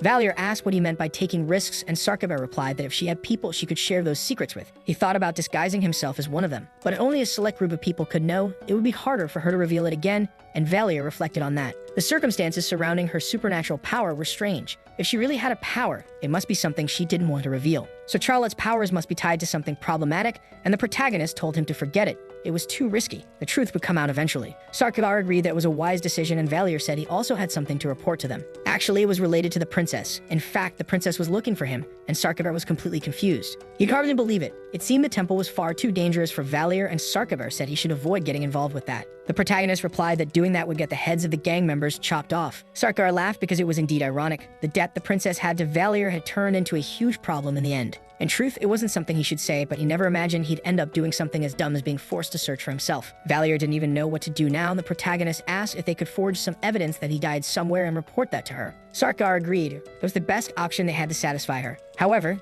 they didn't know how the princess would react to it. There was still a chance she'd try to get rid of him afterward, but if they didn't do their job properly, the possibility of her disappearing, thinking he was useless, was preferable. Valier agreed that they should act like they were making progress. They wouldn't try anything against them once they saw they were doing something, and they were working on the requests. But the truth was that he didn't want to have Charlotte as his enemy. Bertus would keep paying attention to him as long as he thought he was useful, and Charlotte would leave him alone as long as he made progress in the search for Valier. Working for the hypocritical siblings was far from honorable. If the princess thought they were working for her, she might protect them instead of getting rid of them. The situation wasn't great, but he could try to think positively. At least he wouldn't be stuck between Bertus and Charlotte like that. Valier said that if you think about it, he was in a position where he could use them however he wanted. Sarkar smiled, admiring the protagonist's infinite wisdom, and Valier mentally wished he wouldn't smile in such a creepy way. Later, Adriana didn't expect him to improve overnight, but Valier was actually doing even worse than that. So she healed him again. They should rest for another minute or two, then continue training. A paladin to be training the next demon king with all her strength was almost ironic. In fact, Valier wondered why Adriana didn't use her divine power on herself to train more efficiently, and he asked her that, to which Adriana replied she wasn't sure if that would be heresy, but improving through divine power wasn't exactly natural. It's like getting high to the point of damaging your body. While divine power restores, physical strength doesn't replenish the nutrients you burn during training. That's why she always told him to eat a lot after training. Valier understood. it was like a ticking time bomb. She explained that after reaching a certain level, he'd need to train without her help too, so he should be aware of the risks. Adriana said they should go back to running now, and that's when Valier stopped and saw that Ludwig was standing up ahead. It seemed like he had also come out to train that morning. Beside him were Elenia and Cesar, known for her musical talent, and Delphine Isadora, known for her archery talent. Originally, there would have been several scenes of them arguing with the guys from Class A over the most trivial things. But since Valier ended up drawing all of Class's attention, the real protagonist, Ludwig, became more like background decoration. Even though it was interesting to see how the story had changed, like Charlotte surviving and Ludwig's actions, it was still a bit scary. Valier had no idea what kind of butterfly effect this could cause, and so he continued his run with Adriana. Later, he was caught off guard when he heard that Ellen planned to cook that day, and he asked what was on the menu. She replied that it would be meat. She had only eaten it once at home. Valier agreed that it sounded good and asked if she had ever cooked it before. She added salt to the meat, and Valier said he was just asking out of curiosity, but there were probably other things she should add. Setting aside the jokes about how eating meat like that would make her turn into Minecraft Steve, he kept pushing to know if she was going to add any spices now. The way she was holding the knife with irritation while glaring at him made him step back. He didn't think it should be like that. Finally, she finished cooking, and Valier kept teasing her,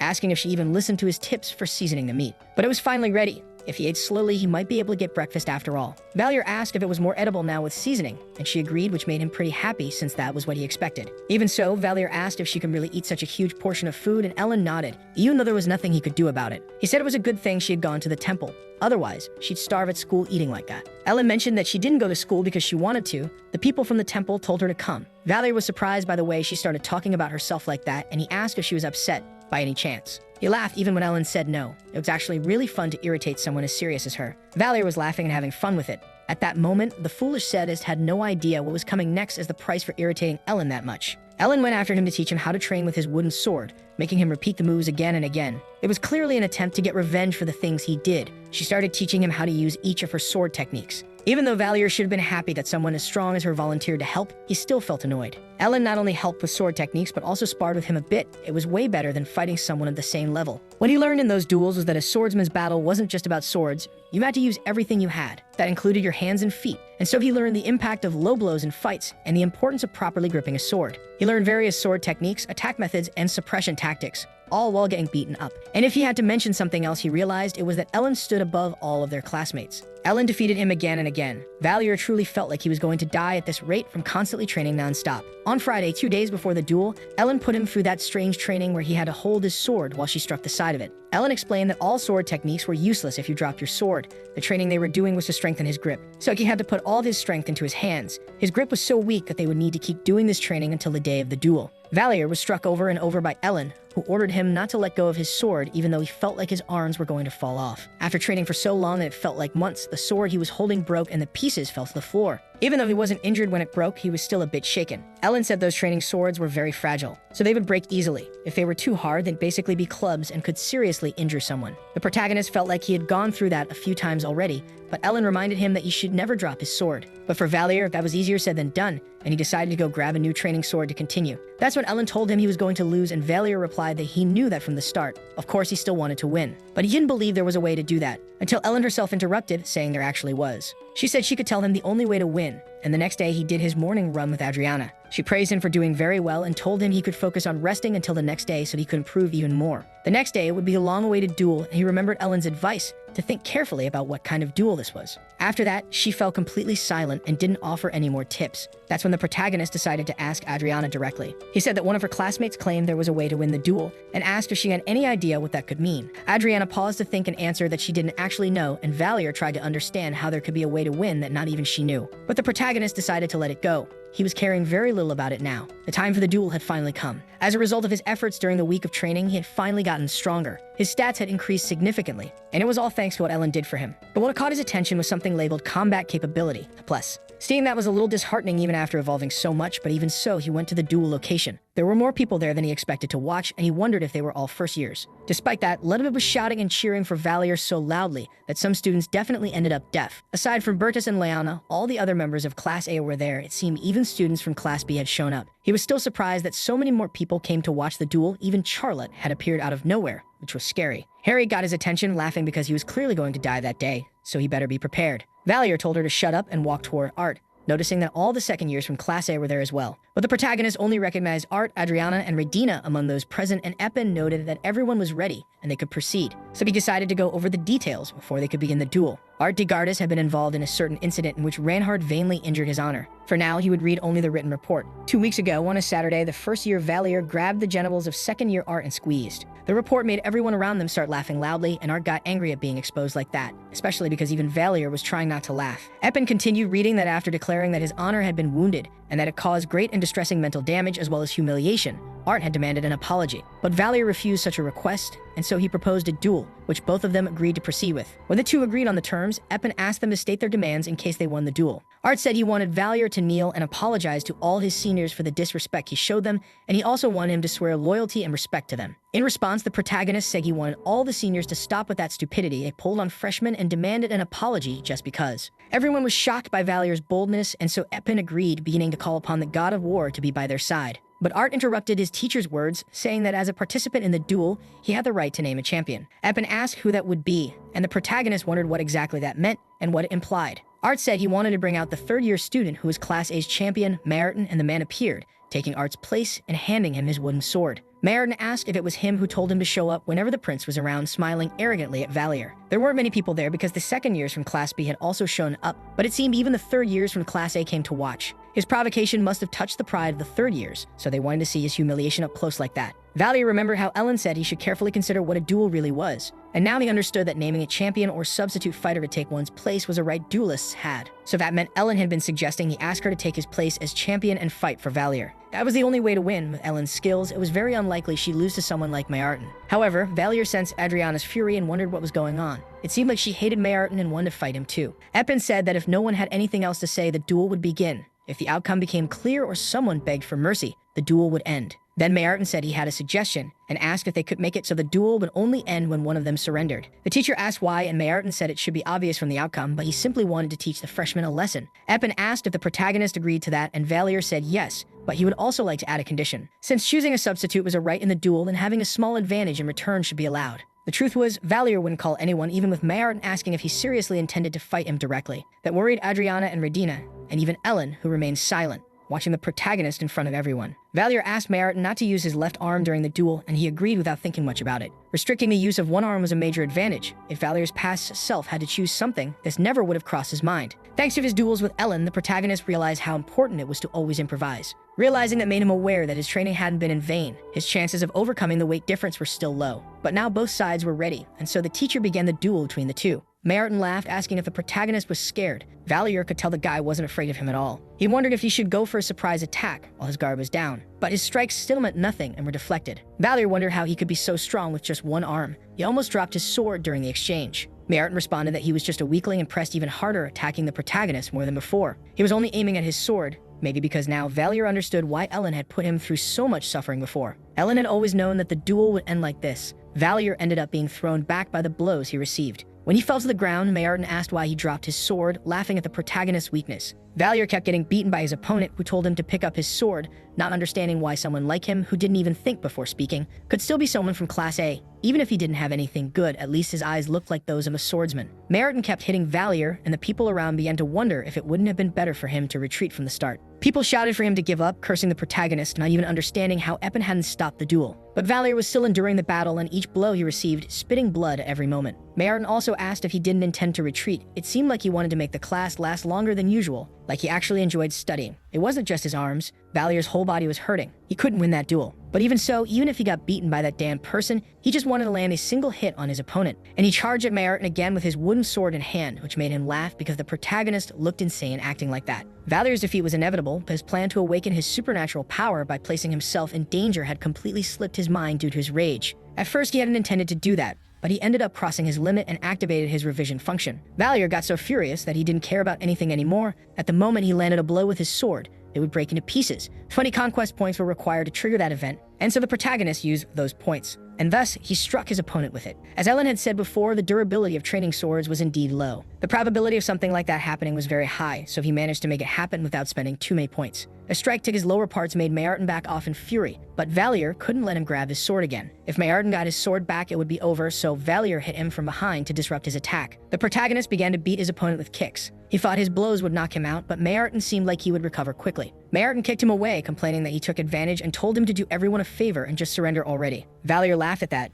He would never do such a thing. After all, he intended to win the duel. He wanted to win and couldn't afford to lose. Mayarton asked if he really thought he could win after that surprise attack. Valier felt that he didn't want to lose. Besides that, he didn't want to kneel or beg for forgiveness from him. Still, there was no way he could beat him, and he didn't even know how to make him surrender. But he still wanted to win. He wanted to make his opponent crawl to him and didn't care how he made that happen. In truth, the protagonist couldn't pull that off. The difference in power between the two of them was far too great for it to be possible. However, even if his defeat was inevitable, he still had hope that he could win. He was sure of it. And at that moment, the things he wished to achieve someday came to his mind. He finally understood how his ability worked. His ability had nothing to do with pushing himself to the limit. The name of his power was self-suggestion. Valier wanted to win no matter what, and he had to plant something in his mind to fully believe in it. Around him, the students thought the protagonist had gone crazy. Valier had to believe completely in himself that he would win. Even if the real chances of that happening were close to none, he had to believe that his victory was inevitable. That was his power. He had to act like an innocent child, think like a fool who didn't know what was about to hit him. And so, charging at his opponent, Valier activated self-suggestion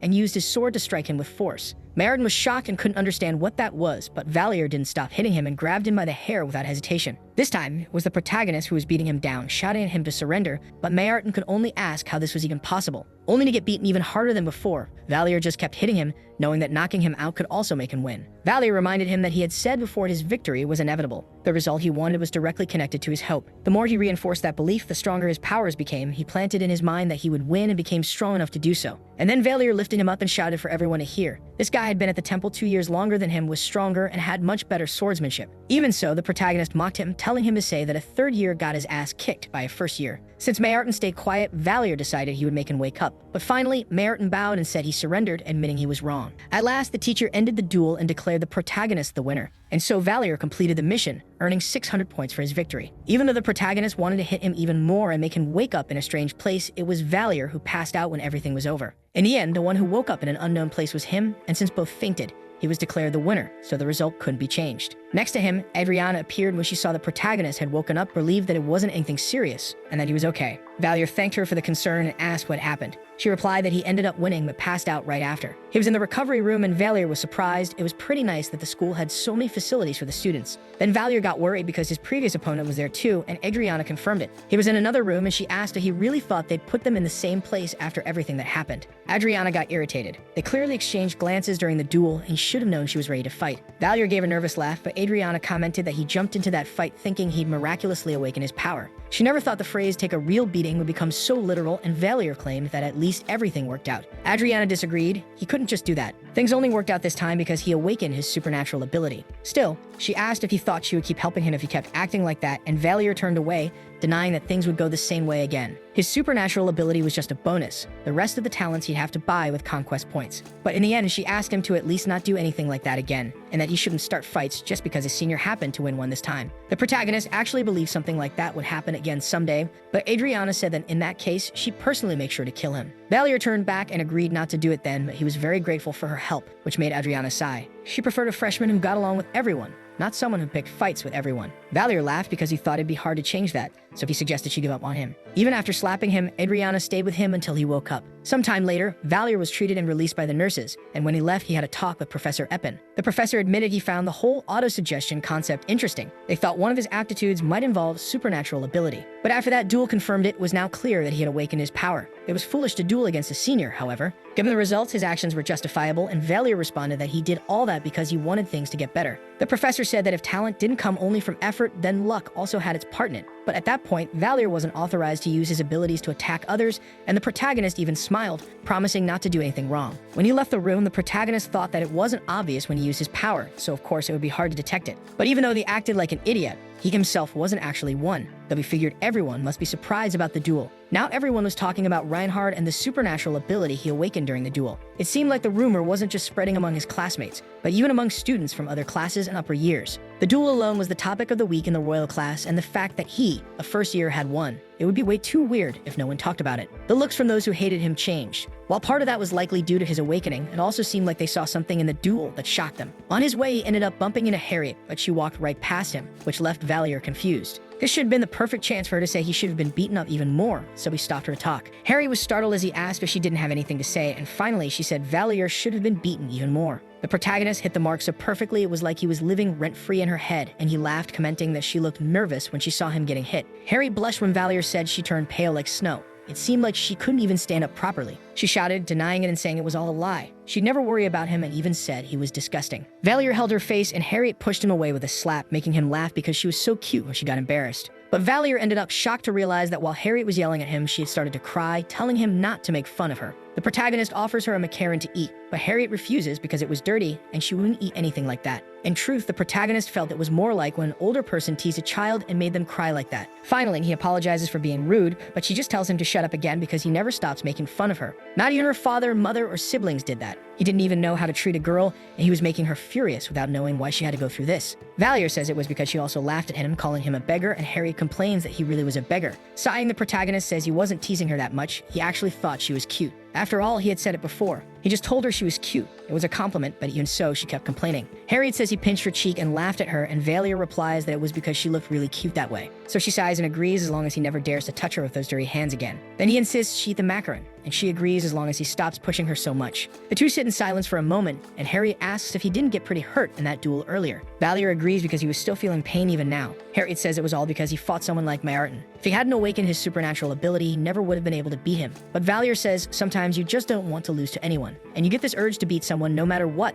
It was that upperclassman who awakened that inside him. The girl reminds him that he could have died, and Valier agrees that could have been the case. But in the end, he didn't die. Later, Bertus says he heard the news. He really did beat a third-year student. Valier replies that his supernatural ability manifested just in time, and Art approaches, realizing he seemed a lot better. The protagonist asks what he wants, and Art apologizes. He lost the duel, so he admitted his mistake. From now on, he wouldn't make absurd demands anymore, nor mock or be violent toward the freshman again. The protagonist realized that just like Adriana had said, Art really wasn't a bad guy. Maybe he had no choice but to choose Mayarton as his champion. Regina also seemed like a really kind girl, actually. It must have been tough for her to have to discipline the freshman before. He was sure they forced her to do it on purpose, knowing she was the type who wouldn't hurt a fly. Being forced to do something she didn't want and then getting insulted by a freshman. If he were in Art's place, he would have been furious too after everything. Now Valier felt like he went too far and apologizes to Art because he also said a lot over-the-top things. Everyone was surprised by his sudden humility, but Art thanked the protagonist for acknowledging that. Now he planned to apologize to Regina later as well, but first he'd focus on classes. And Eppin announced that the Victory Festival would start the following week.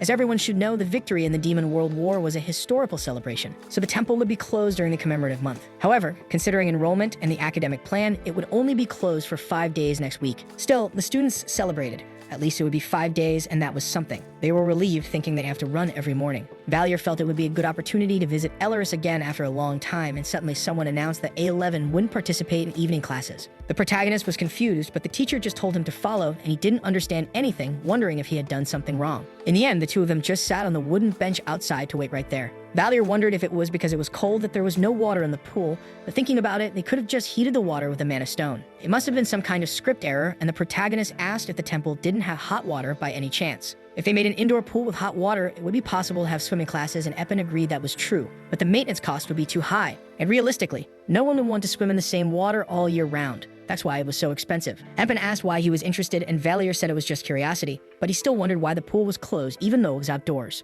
The teacher asked if he wanted to take swimming lessons even in winter, and Valier muttered that he thought so even if Eppin found it strange, though she didn't seem to have bad intentions. That was when the protagonist realized the teacher probably thought he just wanted to see the girls there in bikinis. Anyway, Eppin said she would be arriving soon and leaving right after, and Valier asked her to wait a bit because there must have been a misunderstanding between them. But the one who appeared and interrupted the conversation was the supernatural abilities teacher, Rolendria, who was happy to see the protagonist after some time. She never thought he would awaken his natural ability, had never seen people of that kind before, and Valier replied that it was a surprise for him too. Rolendria mentioned that cases like his were very rare, so that day would be just another test instead of a real class. Then she timed him while he moved, getting surprised because he made it in 8 seconds, while it used to be 8.3 seconds. It was a new record. After using auto-suggestion, it had taken him exactly 8 seconds to finish. She became worried because she thought the ability might affect external things, but it seemed to be limited to enhancing his physical abilities. It was the first time she was seeing something like this, a supernatural ability that influences reality according to the user's will. But Valier felt like he was going to go crazy at that rate. Auto-suggestion was the ability to manifest the real effect of one's own suggestion. If he thought he was an athlete while running, he could become one, but it would depend on the skills level. Basically, it was similar to having a winner's mindset. It had to be something at the level of your father was definitely the president. Rolendria asked what was wrong, and Valier replied that it was honestly getting a little hard to handle all that. She said there was no need to feel down, his ability was really good. The protagonist felt like it wasn't all that great. Rolendria mentioned that of course the changes weren't that obvious at this point, but there was something else worth noting. He was very good at using his supernatural ability. He could use it almost instantly, even if the effect was weak. She could assume that Valier was already quite familiar with his capabilities even before awakening the ability. It was as if he had a natural gift for auto-suggestion. The protagonist felt like it was a compliment, but for some reason, he felt offended. Anyway, the test ended, and now he could participate in the regular classes, so Valier went back to lying in his room. That ability he had wasn't all that different from 8th grader syndrome, and he wondered what he was doing. Suddenly, he was surprised to realize he was getting a call at that hour, and when he answered, he heard a voice asking him to go to the main hall. It was Charlotte, who needed to ask him something right away. The two met, and the princess asked how he felt during the fight, what it was like to suddenly become a supernatural ability user, and Valier replied that it had gone fairly well. He had heard the name was autosuggestion, and asked if it was the kind of ability where you could be anything you wanted. The protagonist agreed that it worked more or less that way, and Charlotte asked where that boy he was looking for was. Maybe if he believed he knew, he could find out where he was, and Valier replied that he couldn't do that, but he could still try and see if it worked. Charlotte offered him something to hold, and Valier could tell she was in a hurry, but if he could do that to buy some time, it would be better. The protagonist took a picture of himself, and Valier wondered if Charlotte was always carrying that image around. Now he'd have to lie about it, and he said he could see a crumbling castle, and Charlotte quickly asked what he meant by that. Valier said he could see that guy running near a castle, and it looked like he was on horseback. He was also being chased by knights and running away desperately. And there were also some demons nearby. That's when Charlotte started crying and begged him to tell her more about it. She just wanted to hear a little more. Valier felt that small lies turned into big lies. They piled up and eventually grew larger and larger, and this lie would end up hurting Charlotte. Right now, he knew he was doing something really bad to that girl, but the protagonist still told her that the scene was just repeating itself. It could be that his ability was still weak, and Charlotte asked if at least he was still alive. If he was alive, she at least wanted to know, and Valier agreed, even though he didn't know what kind of situation he was in or where he was. But he was alive and safe. Charlotte cried even more, thanking the protagonist and feeling relieved to hear all of that from him. The two stayed quiet until the princess stopped crying, and she asked him not to tell anyone about what happened that day. Valier figured it was because Bertus would use it to his advantage, and Charlotte smiled, saying that the boy who saved her, if not for him, she would have gone insane long ago. She wouldn't have even managed to escape her prison. When she thought she would lose her mind from being in a place filled with death and blood, he showed up. He told her everything would be all right, and even said there were people who made sure humanity had won the war. They tried to comfort and calm her somehow, saying he had lost all of his memories, didn't know who he was or why he was imprisoned. He seemed calm, but Charlotte knew he must have been scared in that situation too, yet even so, she was the one trembling even more. And he tried to soothe her just because someone was crying in that hellish place, so she promised to help him recover his memories. Therefore, for the sake of that promise, she wanted to be able to meet him again, and Valier asked about that. That guy must have suffered a lot in the demon castle. Maybe it was too painful to recover the memories from those days. It was good to remember who you were, but there were memories better left forgotten. Charlotte agreed, but said it wouldn't be too late to talk about that after they met again. That's why she wanted Reinhard to find him. She would do whatever it took to help him find the boy. Valier smiled. It was a very dangerous promise to make to a beggar like him. Deep down, he was the one who got himself into those problems. When he returned to the dorm, Bertus commented on how his sister seemed to be looking for someone, and the protagonist froze. He wondered how Bertus was awake at that hour, but it was obvious he had heard everything from his conversation with Charlotte. Valier answered that he had been asked to search, and by the way, Bertus should already know who she was looking for. Bertus laughed because that was basic, but it seemed like his sister hadn't found the boy. She had probably asked the gang to look, not done it herself. He asked if there had been any progress, and Valier wondered if Bertus had been investigating him. Obviously, he was saying that to show he was within the circle of influence. Valier replied that no, he just had a portrait and didn't even know the name, and Bertus asked if his sister had told him who the boy was. But even without knowing, that was fine. What mattered was that he too was looking for him, and if he found any clues, he should report them as soon as possible. In truth, if Charlotte were left alone, she would end up self-destructing, but turning to him showed that she was getting close. That's when Bertus remembered he wanted to ask something. Was Valier the next master of the Thieves Guild or something like that? Valier replied that it was a situation that could be misunderstood, but it wasn't like that. He had never seen them and didn't intend to build any ties. Bertus understood that he was probably closer to the gang than to the guild, but the protagonist didn't understand what he was talking about. Bertus said he believed the empowerment of crime was inevitable. Even if the Thieves Guild was eliminated, another would take its place. It was impossible to eliminate crime completely, and in that case, if someone was in charge, at least it could be controlled. Then, Bertus gave the protagonist a chilling look and asked if he would like to become the master of the Thieves Guild, but Valier didn't understand any of it. The next day, Adriana said goodbye to her fellow students, relieved that they would get some rest. One of the boys said they could meet again in the central square when classes resumed, and Adriana turned to see that the protagonist had approached. She said she would be going home the next day, and if he changed his mind about the church by then, he could talk to her. Valier said he would be going home the next day, and thus said goodbye to Adriana. On the way back, he remembered the conversation he had with Bertus. Bertus had asked if he intended to become the master of the Thieves Guild. It was easier to control someone he already knew. It also made it easier to support someone from behind the scenes if necessary. It didn't seem like an absurd proposal. Valier wondered if Bertus really wanted to become emperor by thinking that way, and Bertus laughed, saying he was just suggesting it. No need to worry too much yet. There was something too big to put into action right now, and the prince left, wishing the protagonist good night. The next day, Valier was lost in thought until he heard Ellen calling out to him because he had spaced out. He kept thinking about the things Bertus said and couldn't focus, but he planned to stop training for the day. Ellen, on the other hand, caught Valier's attention because she seemed to be sweating a lot. It looked like she was overdoing her training.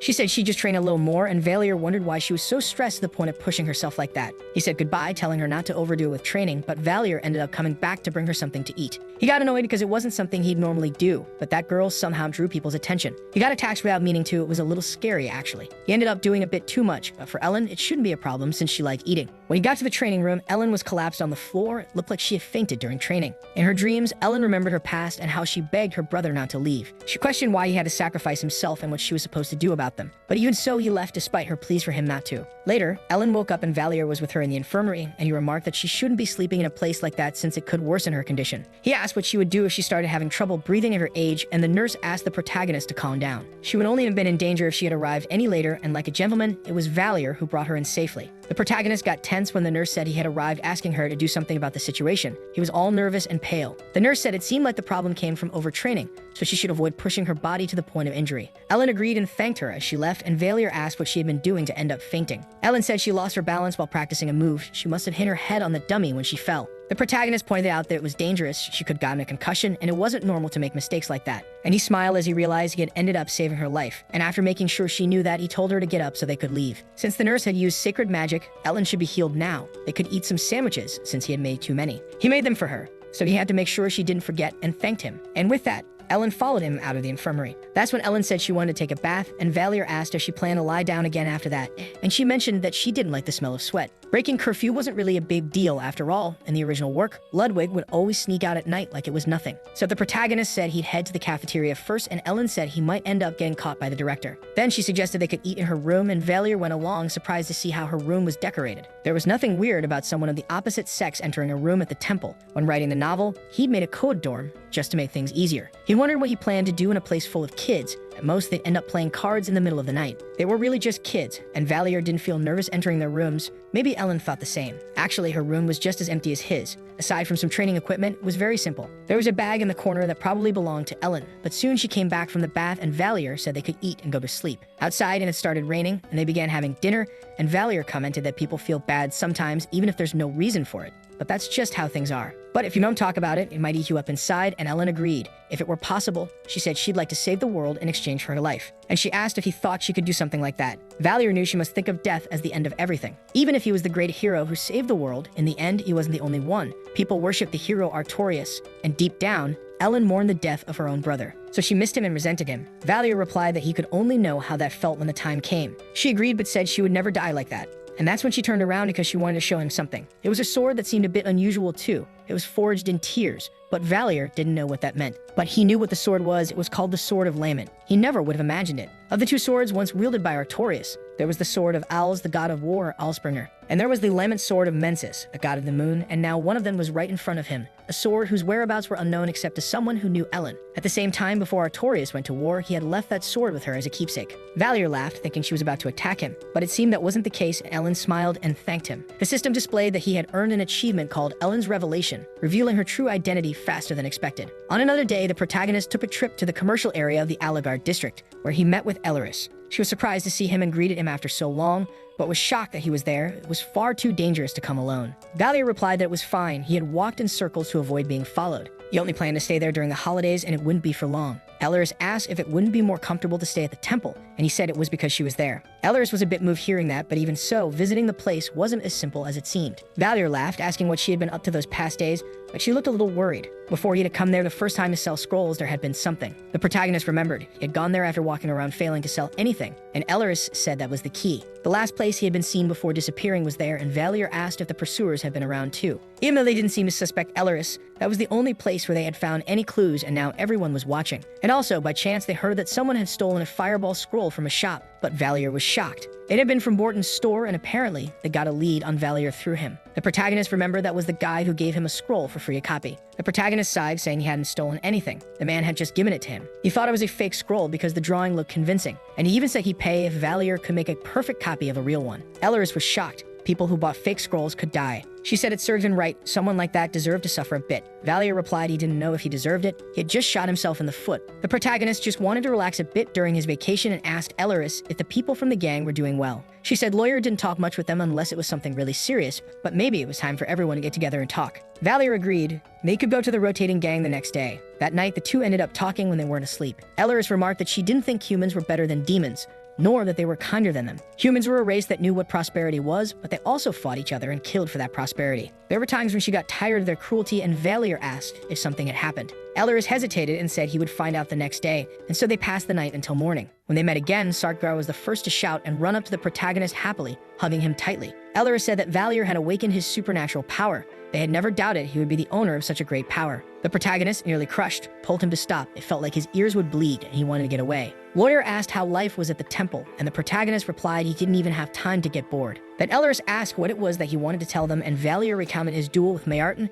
which shocked the other three. Elaris looked disheartened and reminded him not to resort to violence, but there was nothing to be done with someone like Mayarten's temper. Sarkar, on the other hand, found it incredible. It was coldness, pride, and battle spirit all rolled into one, in his opinion. Lawyer yelled because she had told the prince to stay calm after entering the temple, and Valier smiled, showing that he hadn't used that necklace from before. Elaris was a bit relieved about that, but the protagonist knew they also had something they wanted to share. That was because Elaris had told him the day before that they wanted to talk about something else once they were all gathered. They grew tense when Valier insisted, but he didn't understand why everyone suddenly seemed so serious. Sarkabar said there was a rumor that during the Victory Festival, imprisoned demons would be sold on the Imperial black market. Valier was surprised. Most of the demons should have been killed after the war ended, and he still didn't understand why they needed to sell them. He asked where they intended to use them, and Elaris replied that the only possibility that came to mind was starting a collection. Valier saw no reason to buy demons like orcs and goblins. That was when he paused and realized exactly where that thought was going. Succubi, the demon tribe that was being sold, were the ones most commonly traded on the market because they had a human-like appearance. They were sold for a high price, but Valier knew Succubi were dangerous. They were a race that drained the spirit of humans. Selling them was like asking to die. Elaris agreed that it was dangerous, but said there were ways to brainwash them or perform surgeries to prevent that. The same applied to Incubi. Valier thought most demons had been killed, but there were humanoid ones that were sold like that. They became harmless toys that people felt comfortable using and playing with as they pleased. That's how the slave market worked, and Valier understood that they needed to focus on saving the prisoners. Sarkar said he couldn't bear to see the actions of the humans, but if they failed, they could put everyone in danger. Lawyer said that currently, the only demons who could help him were the three of them. If he lost even one, there was a high chance they'd be left with a weak foundation. Elaris agreed with the other two. Valier knew that without him, those three and all demon races would have fallen. There was no one else, so they would just throw themselves into the fire like moths if they showed up to save those lives. But the unexpected appearance of a variable like him meant that his safety became the top priority above all. If this was the same as the original novel, this was the festival Ludwig attended with his classmates, and Delphine Isidora was kidnapped. Somehow, Ludwig managed to rescue her, but Valier knew he had to find those of his kind who were being kept as prisoners. No matter how he looked at it, it felt like he was trapped in a world with events similar to the protagonists. To be honest, he wasn't even a demon. Deep down, he was just an old man, and he wondered if there was any reason to risk rescuing the prisoners. He didn't even know why he was trying to rebuild the demon kingdom in the first place. He wasn't a good person to get involved in life or death matters. He wasn't that kind of person, even knowing those people wanted help, and Elaris apologized for worrying him with that. Despite everything, it seemed better to just leave it alone, but Valier interrupted, saying that, as with all living beings, exhaustion was the cause of all illness, and lack of sleep was the biggest cause of chronic exhaustion. Elaris didn't understand anything he was suddenly talking about. But the protagonist continued, saying that, as expected, he liked to sleep peacefully. Finally, he said they should try. Elaris was so shocked she asked him to repeat it, and Valier confirmed they should find a way to rescue the prisoners. They should do something stupid. Elaris said that before that, there were three things the protagonist needed to know. First, the location of the black market. Second, the number of prisoners. And third, the level of security. Information about the black market only circulated among the nobles, so it might be difficult to get it on the streets. Since this was the type of intel Sarkar specialized in, he decided he'd be in charge of investigating it. Valier understood it was a secret market, so they'd need a way in. Sarkar said they didn't know who was selling, but asking a noble might lead them to it.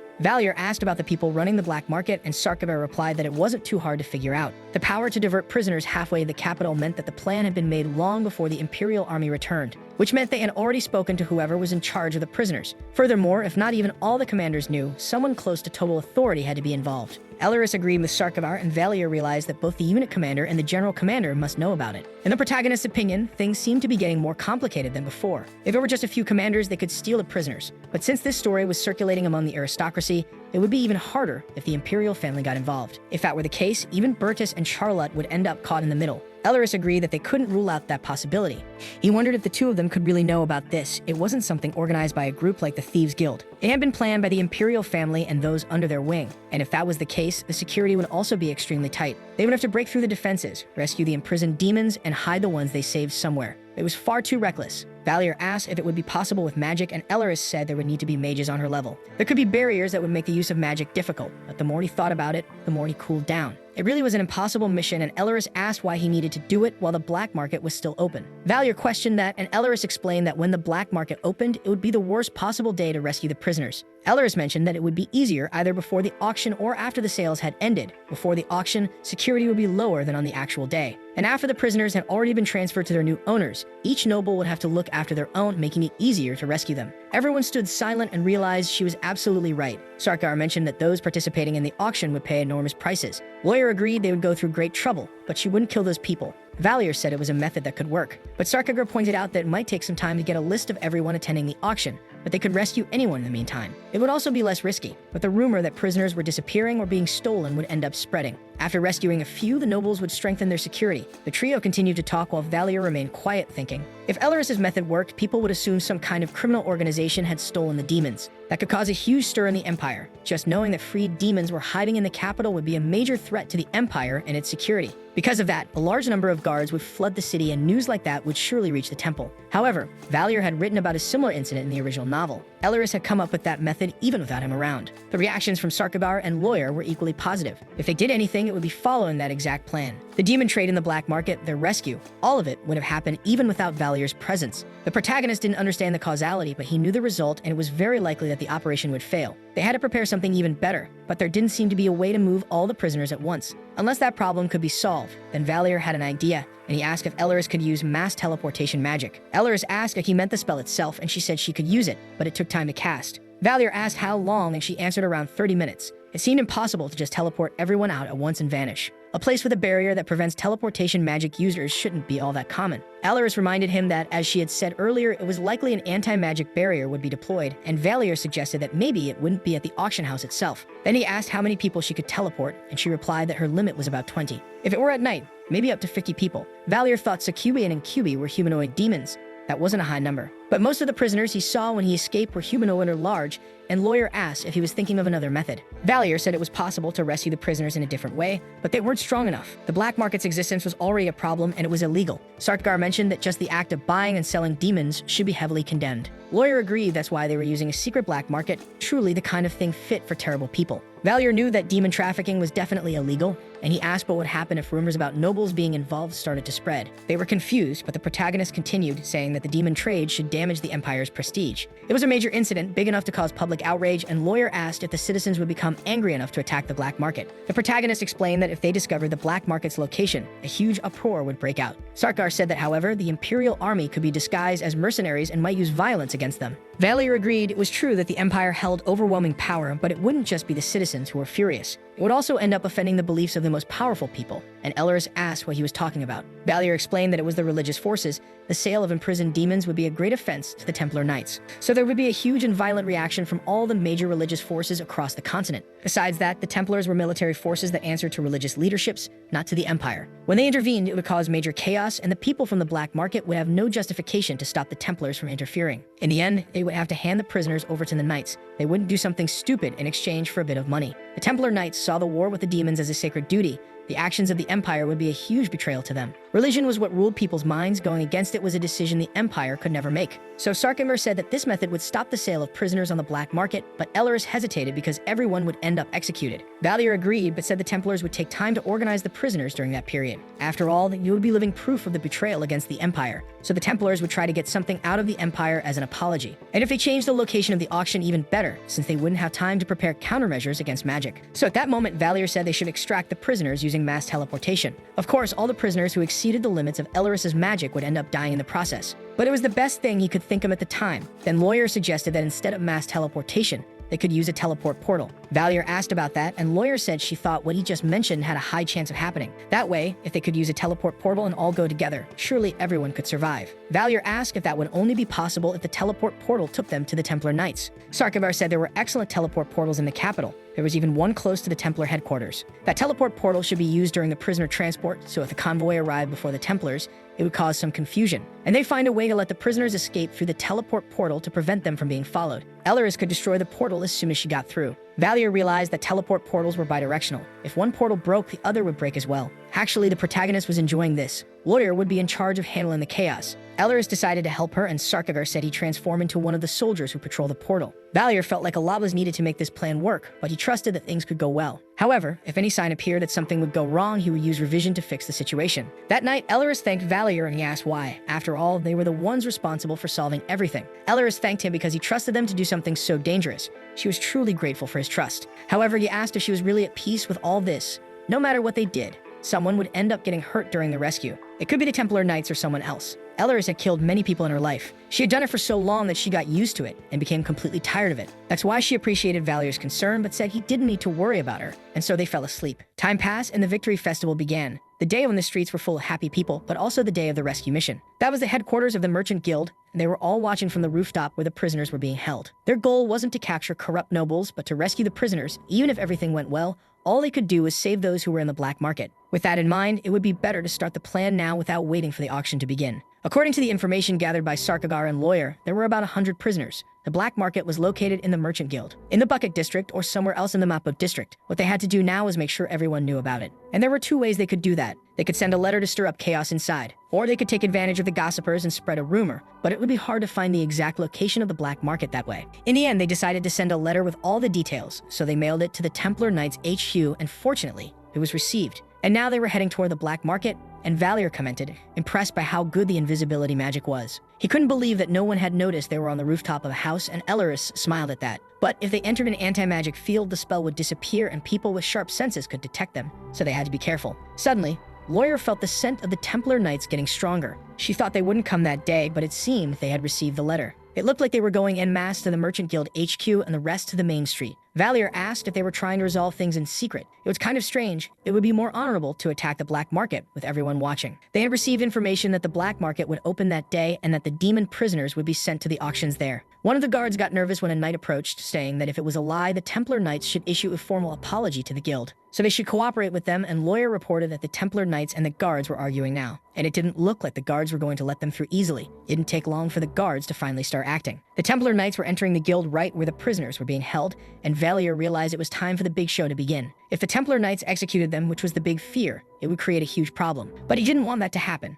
so he planned to use some things in his favor. Then the protagonist opened the system and was shocked. That was because the review function could no longer be used, meaning he wouldn't be able to prevent the execution of the prisoners. With the extermination out of the Templar Knights' hands, he wondered if there was anything else he could do. If this continued, all of them would end up being killed. When Valier froze in shock, Elleris asked what was wrong, since he had turned pale. The protagonist stammered that it was nothing and commented on the possibility of those people deciding to kill everyone. Then Lawyer said the Templar Knights were arriving. They had decided to go ahead with this, considering everything that had happened. The prisoners were living proof that it was possible to put a collar around the Empire's neck, and that was why they couldn't kill the prisoners. Valier mentally begged them not to do anything foolish. The Templar Knights were bringing the prisoners outside. It was the same number of demons they had estimated at the beginning. Judging by their appearance, they looked to be in good condition and apparently hadn't been tortured. Elleris commented in amazement that it was exactly as Valier had said. It was a huge relief, and the protagonist nearly fainted from emotion. He wondered if the content of his review and the future were actually the same thing. If this was going to happen anyway, maybe that's why the review didn't work. Valier thanked God for such kindness. Lawyer mentioned that now that they had confirmed the prisoners' whereabouts,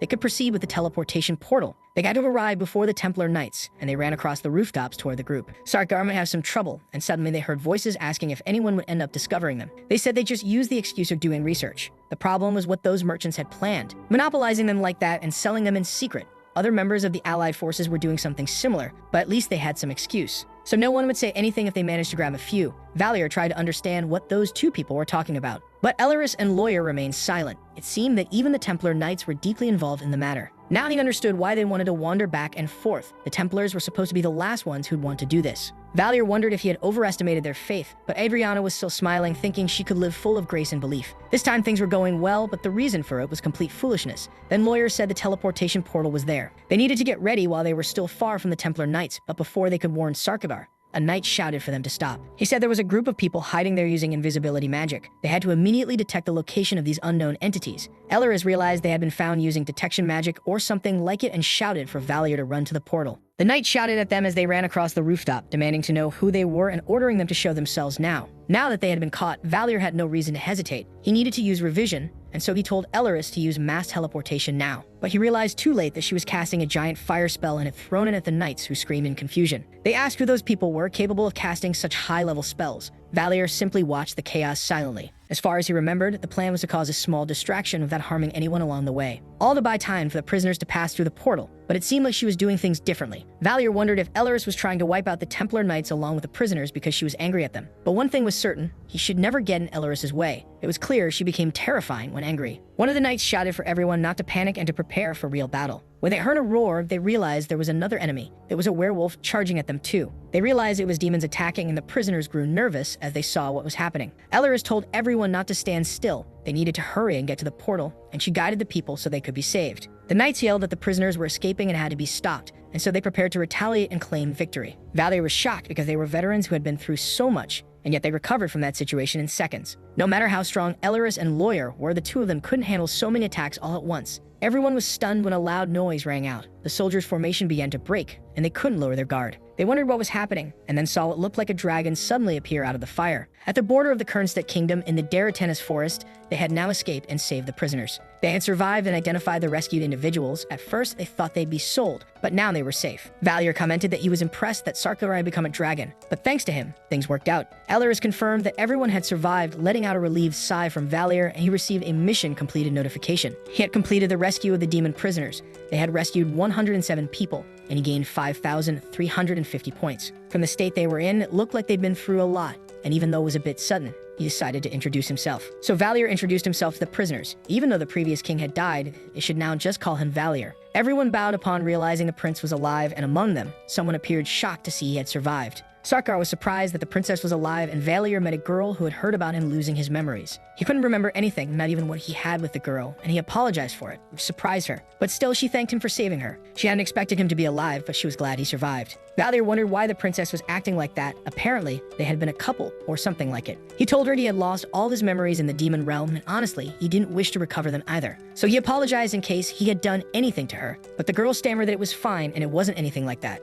Valier asked what it was then, and she nervously looked away, so he asked if she used to make fun of him. The girl nervously admitted it was kind of like that, and it became clear that she actually mocked him way more than she let on. According to what she said, Aerie and Valier were like childhood friends. She was the daughter of the succubus queen, one of the 4 demon heavenly kings. To make it simple, Aerie was the daughter of the kingdom's number 3. Because of that, Valier always caused lots of trouble and challenged everyone, and was educated through violence by her. That was only possible due to his class status in the kingdom, so every time he saw Aerie, he got beaten up, but when he saw her with the demon king, he made her life a living hell. In short, their relationship was kind of complicated, but all 4 heavenly kings had died in battle. Aerie had been taken as a prisoner after their defeat, only to be saved in the end by the demon king's son, who everyone thought was dead and with whom she hadn't had a good relationship.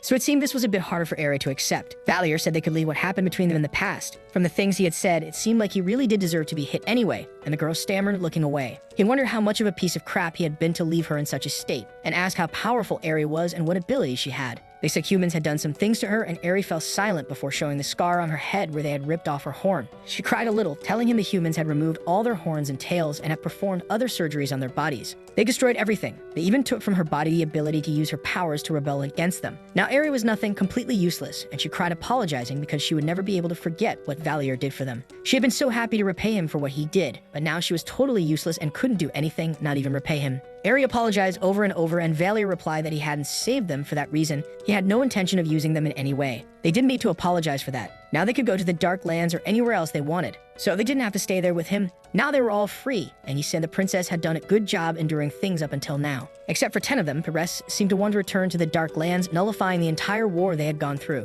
Valier asked what they planned to do by going back. Aerie said they wanted to stay in the Empire. They might not be able to do much or help in battles, but she was still royalty of the Demon Kingdom and couldn't go back to her homeland and live in peace. And even though they had lost their powers, they still had their bodies. Valier asked what she meant by that. She said they needed money to live in the human kingdom, and she had heard that a lot of money could be a threat to the human realm. So they planned to start a business and make lots of money, and even Elleris questioned what the princess meant by that. Ares said that if they could build a successful business and get the Empire's money into their hands, it would certainly help restore the Demon Kingdom. As the other two looked confused, Ares knew they could also divide the Empire and plunge it into complete chaos. Valier sighed. She had a point, but he wasn't good at those things. And there was also the fact that he was studying at the temple. She asked where he planned to get the money to start that business, and she replied that he didn't need to worry. She knew how to do it. So Ares said that Valier should sell them. If he sold them as slaves to the humans, they could make a lot of money. With that money, he could start his own business. But Valier shouted at them, asking what kind of idea that was. He had just risked his life to get them out of slavery, and now they suddenly wanted to be sold again. He asked if she was going crazy. Ares cried because that was all they could do to help rebuild the Demon Kingdom. She insisted that this was the only thing they could do now. Aside from that, they were all useless. This was the only way they could reach their goals. If they could take revenge on the humans by throwing away their pride, then that was best. But Valier shouted at her to stop saying those things. Still, Ares begged him to allow it. All the others begged too. If he wouldn't sell them, then she would go to a brothel and offer all the money she made. Valier couldn't understand where that idea had come from and asked if she really thought he'd be happy with them making money by selling their bodies. He'd rather die than let that happen. Demons could live without the Demon Kingdom. They didn't need to sacrifice themselves just for that. And there had to be a way to profit from something legitimate. Ares asked how that could be possible, but Valier was still in shock over the kind of thinking she had. He said it was fine to do anything that wasn't tied to that. They could run a bar, an inn, or anything. They could do anything in a rural area. Elleris mentioned she had heard of an island country called the Ediana Islands. It was a trading nation beyond the southern waters of Kernstadt. The population should be large enough, so they could likely do business there without issue. Valier asked what the girls thought. Maybe if you go to that place and live peacefully. Ares agreed. She wouldn't think about selling herself anymore, but she promised she would still be useful to the protagonist. After staring at each other, Valier said that if anything happened, she could come find him right away. Elleris told the protagonist that he should return to the temple immediately.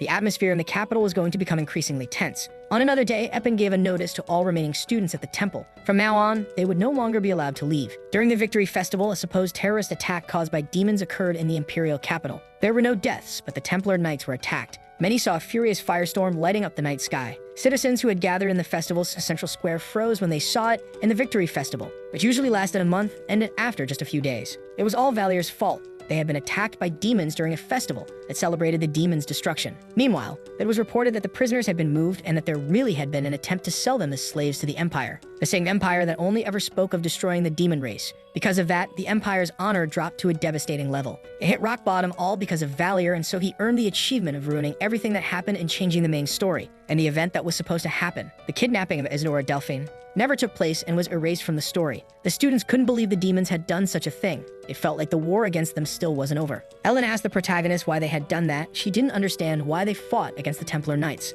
Valier didn't know either, but at least they could continue training, and he asked her to go easy on him. Ellen said that if they were after revenge, she didn't understand why they had attacked the capital specifically, where everyone was instead of other places. Most people must have thought demons were evil, and Valier wondered if Ellen believed demons were as intelligent as humans. The girl thought something unknown might have happened that day, and Valier felt like she thought too much. He said that if that were the case, it would eventually come to light. He couldn't be classified as human because he broke the Empire's pride. But he couldn't be called a demon either because he was helping the future heroine of humanity grow stronger and stronger. Now he wondered what exactly he was doing with his own life, and Ellen interrupted his thoughts so they could finish training. Valier complained that they had been training ever since they got back from school and asked if she really thought he wanted to keep training during his break. He preferred to stop, and she had to train in moderation or she'd collapse again. She could at least go out and enjoy the weather. Ellen said that if he wanted to, he could go, but she wouldn't. So Valier grabbed her wrist and pulled her with him, catching her off guard. She blushed a little when he said she should go out to eat with him, but she ended up saying again that she hated Chinongo-chan. The protagonist looked at her and said he thought she liked it, and she replied that she only ate it because Valier was with her. So he asked what else she wanted to eat, and she made a face thinking about all the food she hated until finally saying she'd prefer meat. When they went out to eat, Valier was shocked because he went broke after paying. It was shocking that she could eat 5 steaks in a row. Ellen seemed to have a black hole in place of a stomach, but following tradition, she'd pay for dessert was common sense. She agreed, and Valier commented that there was a dessert shop that sold something good. On the way there, they ran into Redina, who was practicing archery. She got so nervous that she pointed the arrow straight at Valier's face, and he told her she shouldn't point that at people's faces. The protagonist asked why she was there alone and where her older brothers were. Redina complained that they weren't her brothers, but her friends. Redina asked what Valier wanted, and the protagonist asked if she was missing because the target was too far. It would take her 2 years to hit. She got furious and told him to just disappear. The protagonist said he could help. It could count as an apology. Redina asked if he was good with a bow and then showed him the target she was trying to hit. She wanted to win the grand prize, which was a stuffed bear. Valier had hit the 100-point bullseye 10 times in a perfect streak, so he took the bow and used auto-suggestion. He thought of himself as a genius in archery, but ended up only winning a consolation prize, leaving the two of them in that ridiculous state of defeat. Valier pretended nothing had happened and decided to try again, saying he hadn't taken it seriously the first time. That's when Ellen gave it a try and actually got the teddy bear, even though she had only used the claw machine a couple of times. Valier was shocked because she was truly impressive. She pulled off a perfect sequence despite having used a claw machine only twice in her life, and Ellen gave the bear as a gift to Regina. The girl got really happy and thanked the freshman, and Valier smiled, asking if she couldn't thank him too, since he was the one who paid for it. She complained, saying he was an idiot who didn't know when to shut up, so Valier just patted the bear and said they should all go eat together. That's how they ended up deciding to go to a cafe to eat and spend a calmer moment together. So the video ends here. If you don't want to miss the next part, activate the notification bell, and see you next time on Tob's channel.